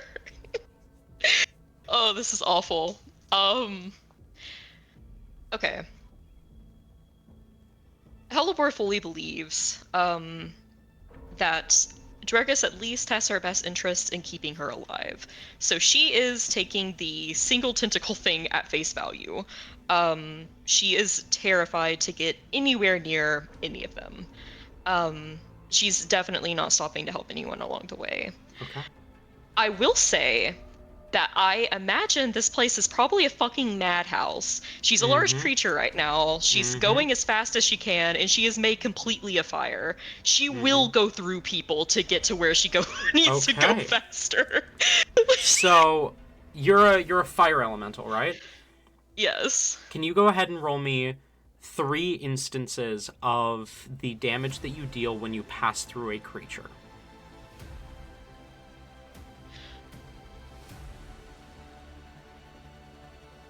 Okay. Just the damage from that? Just the damage from it. Okay.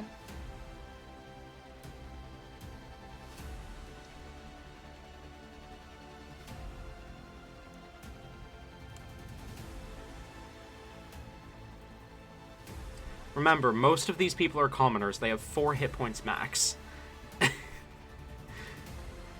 That is 18 fire damage. Okay. You do burn a few commoners as you run. You burn a few citizens as you try to escape. Because right now, all that matters to you and to Dwergus is that you and your friends are safe.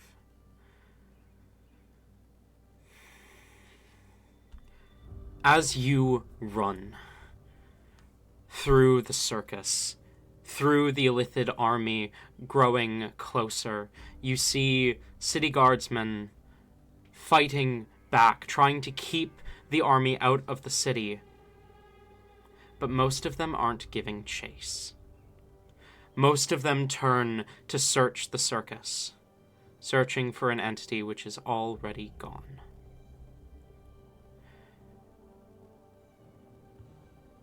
You guys are not there to see it, but the Lily of the Valley stands currently upon the Glittertund Mountain overlooking the battlefield below.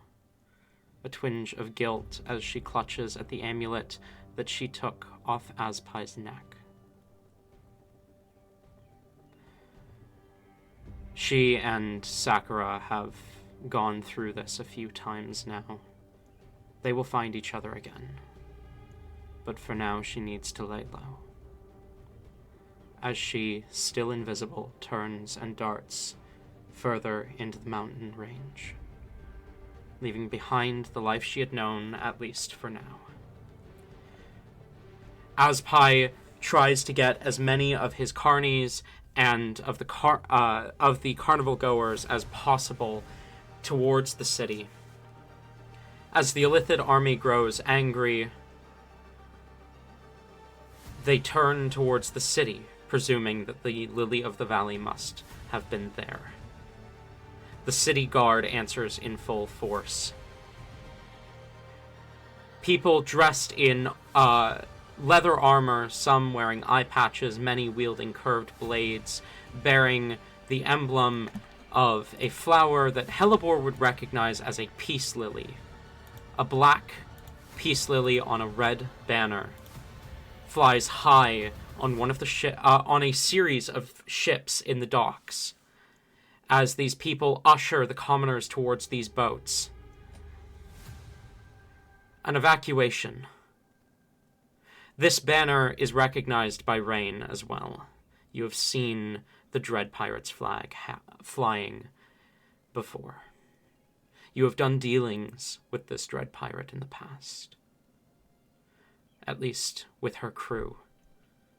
I don't know if you've ever met her face to face. You, all 5 of you, reconvene as you reach the docks, people running for their lives towards the boats. As you find each other, I assume your attention turns to Div, the one who begged you to come here. So, Div, what do you do? Div, after catching up with everyone else, and yeah, will not stop moving, just says, "Follow me," and slows their pace down a bit as to not, like, trip over people, but makes a beeline somewhere as they start talking, like, they start speaking, not entirely sure if you've started following or if you can even hear them, as they go, "Listen, I don't know what to do now, but I cannot go with you guys. You need to get out of here. You need to get out of here now. I don't know how long you can stay with her, but I can assure you she is not going to be any trouble. And if I need to find you again, I can find her first. If you need to find me, I'm sure you'll be able to," as they kind of pause for a split second to look at Hellebore.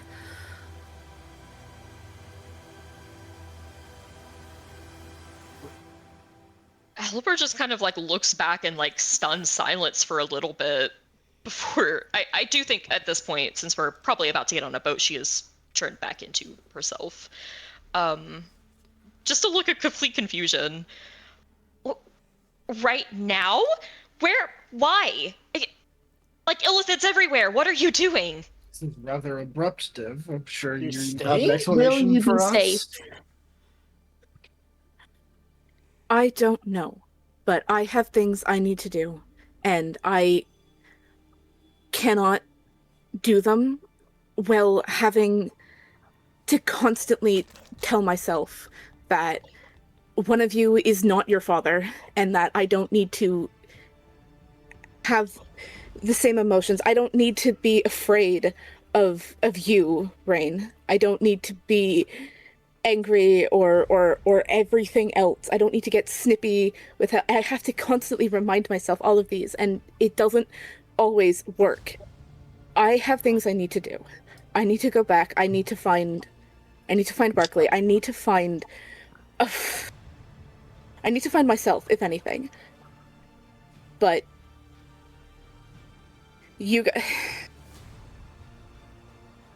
Vemfer said you guys would need help. I went to someone who owed me a favor, technically, and got you someone that can help you. But I cannot go with you. I cannot go with you on the boat. I will do what I can to be safe, and if anything, I'm certain you can contact me whenever, Rain, given as you've been able to do that with a lot of others. You'll get many messages from me throughout the days, don't worry. Hellebore, a familiar voice presses into your mind as Dwargus says, "They have a fragment of me. I can protect them from the hive mind for the time being, long enough for them to get out of the city." You're okay with them just leaving? They will be back. You haven't figured out how to separate their soul from mine yet. Right now, them being with us is no different than them being gone in terms of our plan. Okay. Our plan, he says. Mm-hmm. That motherfucker. Hellebore, the big old grouper on the fishing line, gives a firm, okay, that comment got her, though. Like, you see a flinch and, like, anger, but now's not the time. She does look you in the eye, though. Okay, we'll see each other again, Div. And I don't feel I need to say, but I will anyways. If you tell anyone anything, you're dead. Understood? You're not going to. I mean, I already am, but I will not say anything. You have my word, with as much as that can really mean anything, but just stay together, stay safe.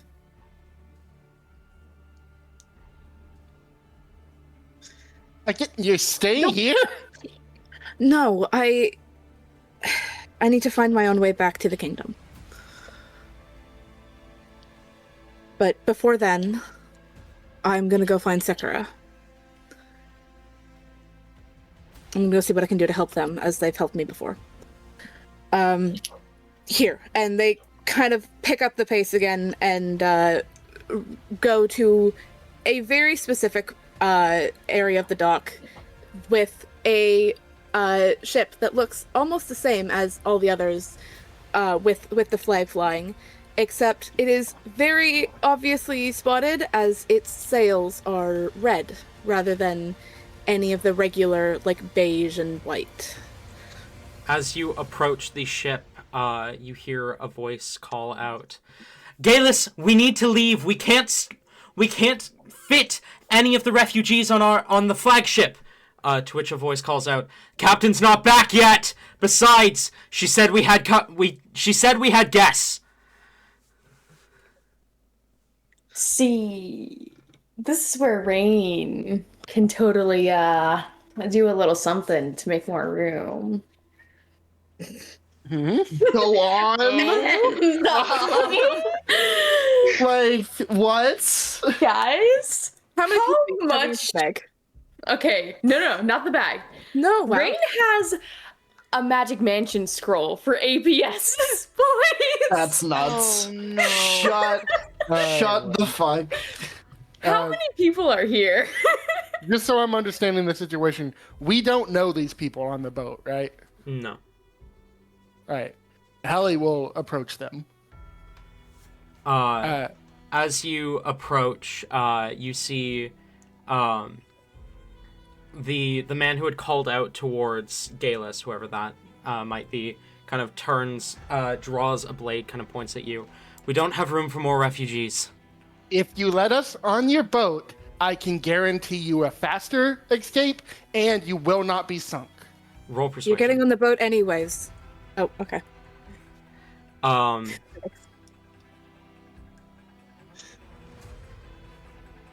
Persuasion, that is a 23.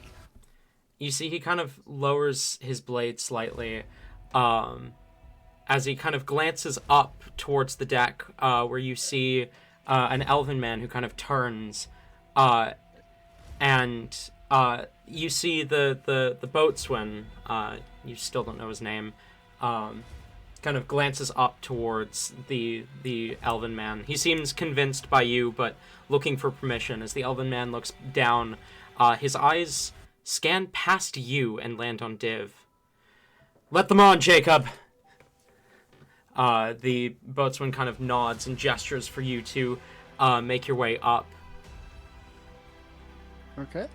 you hear quickened footsteps behind you approaching the ship. As you see the elven man kind of smiles. Captain, we were about to leave without you! Bina, go ahead and describe Akatala, please. Whoa. Fucking finally! Sorry. Sorry. Alright. Quickly approaching from behind.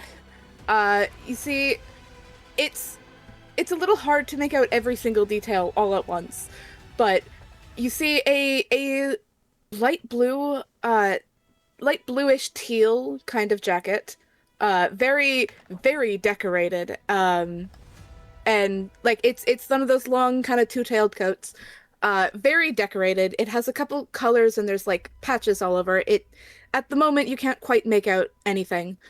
You see, coming out from the sleeves and a bit of from what you can see of the face and the hands, and the tail, a red skin, with the tail getting tipped in purple. You can notice as she comes rushing past you, these like coils of blue hair with some braids still in it, and of this blue.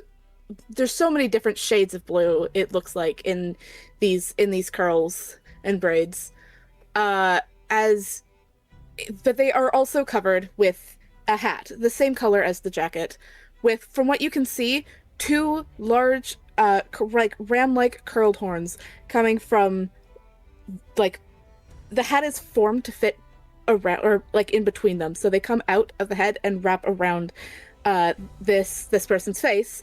They are, from what you can see, covered in jewelry. Their horns, their face, their hands, covered in jewelry, jingling around as they are running onto the ship. As she kind of looks up and goes, "Yes, I know. No, I know. Just get everyone on. Let's go." As you, Vemfer, you in particular recognize the woman referred to as Captain. I don't think you guys understand how badly I want her to be a freak right now. As you watch the tiefling you faced in the semifinals run up onto the ship just behind you. In fact, all of you except Rain recognize her as the one who Vemfer faced in the semifinals. I will say she pauses before halfway up the walk before like turning on her heel and like jumping down basically to get up to Div, as she whispers something into Div's ear and kind of pulls them into a tight hug that Div is very stiff in, but like willing to let happen. As when they come away, Div looks them in the eyes and goes, "Keep them alive and safe as much as you can." As the pirate looks to them, smiles and goes, "What do you take me for? Safe? Really? With me ever? Honey."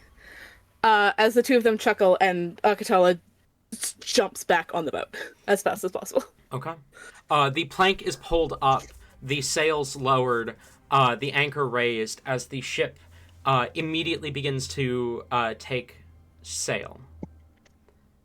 Div, you watch the friends you've grown to care for and the friend you knew before sail off.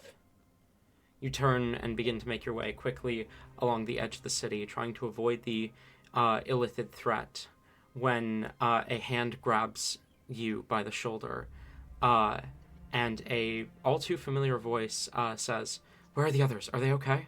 As you turn and see Nyx.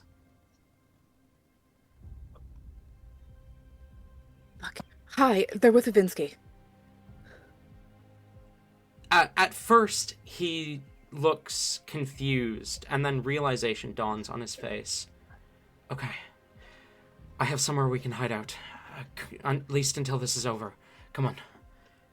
And he will lead you through, assuming you follow. They kind of look for Aspai for a second, but if probably not seeing him in the crowd, No. will rush to catch up with Nyx and will keep pace. Nyx leads you through a few back alleys, and you turn a corner just as you see him run through a wall. As you follow him, you immediately feel a familiar power kind of radiate around you. A faint heat clings to the air, the scent of ash and brimstone, very faint in the area, the sanctuary that Nyx was promised. As you enter into this space, you see a beautiful theater facing towards a stage which currently has a table, though no people at the table, as Nyx kind of turns as you enter and will place a hand next to, you see you've walked through a door, and as he puts his hand next to the door, it closes, and you hear a lock click as he says, I don't know what the hell Helly's mom did, or Helly did, or what, but this place is amazing. It's got access points all over the Empire. We'll be safe in here, or I can knock you out in Wusaw City in 5 minutes flat.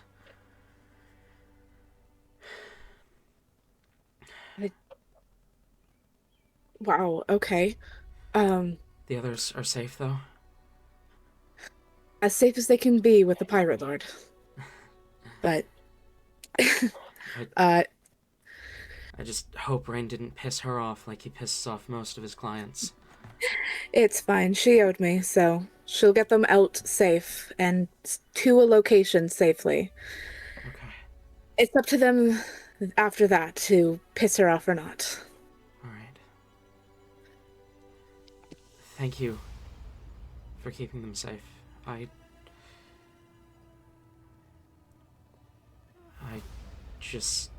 I'm not sure why you didn't go with them, but it's nice to have a familiar face around right now. Yeah, I can second that. Honestly, I can't go on boats, but I will be, once this clears over, I'm going to see if I can make my way to the kingdom. I got my way made here. That's not how it works. How does your language work? I made my way here without boats. I can do it again. You know what I mean. I might be able to contact Serena when this is over. She might be able to teleport you.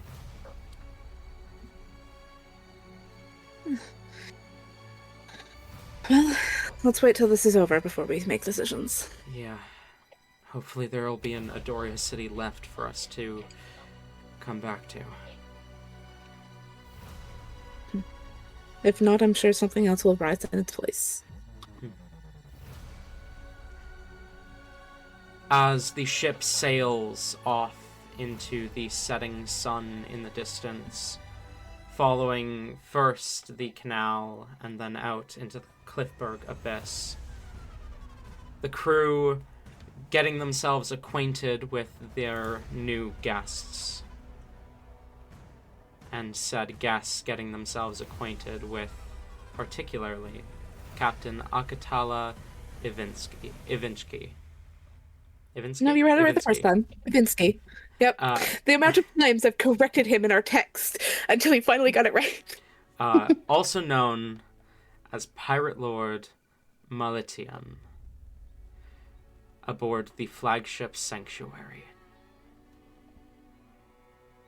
flying the flag of the Peace Lily. That is where we are going to end tonight's session.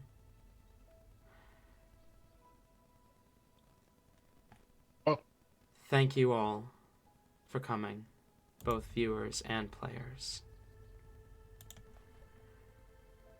And I look forward to seeing you all next time.